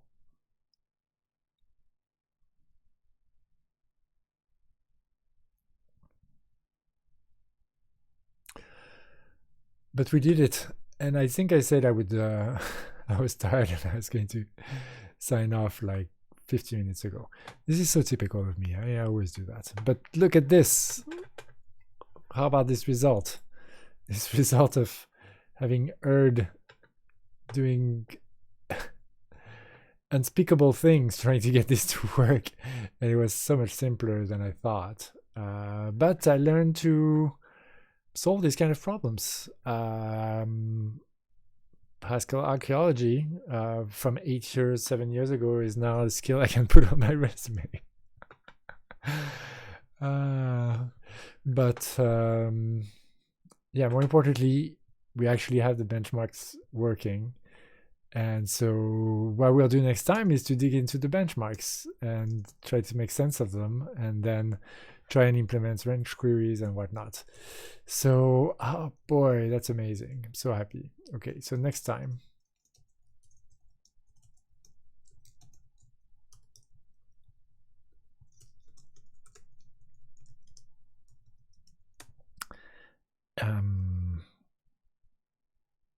Analyze the benchmark results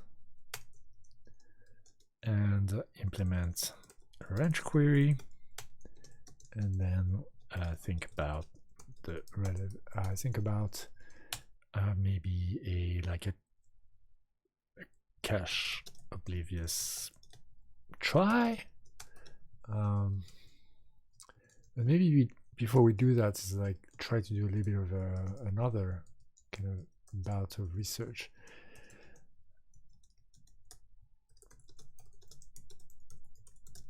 For cache Oblivious work in the Haskell ecosystem, and I'm thinking in particular of the Haskell works folks. Like, it could in fact be that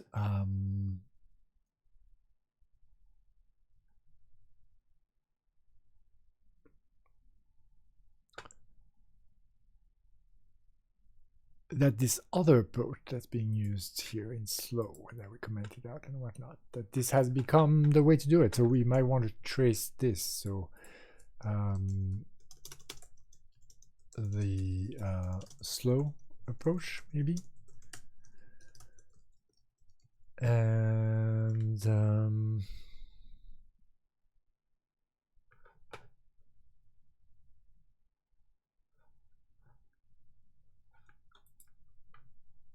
think about cache Oblivious try, and then I suppose there's a bit of a stretch goal, right, which is especially if sort of this is really still the only work in Haskell around cache Oblivious data structure, and the benchmarks that have sort of pan out.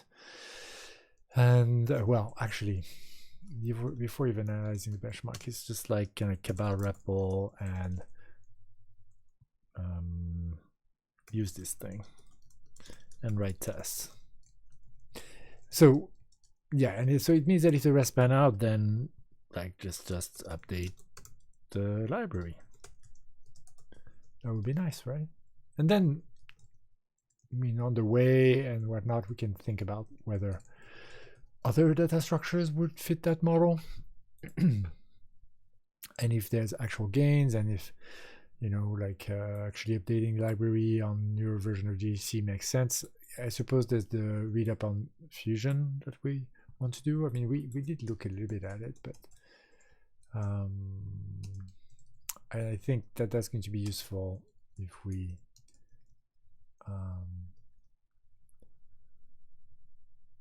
after review the benchmark results. I think we should have also like baseline of containers data.map in a recent GHC, like even like maybe GHC 9 or something, right? Inserts performance.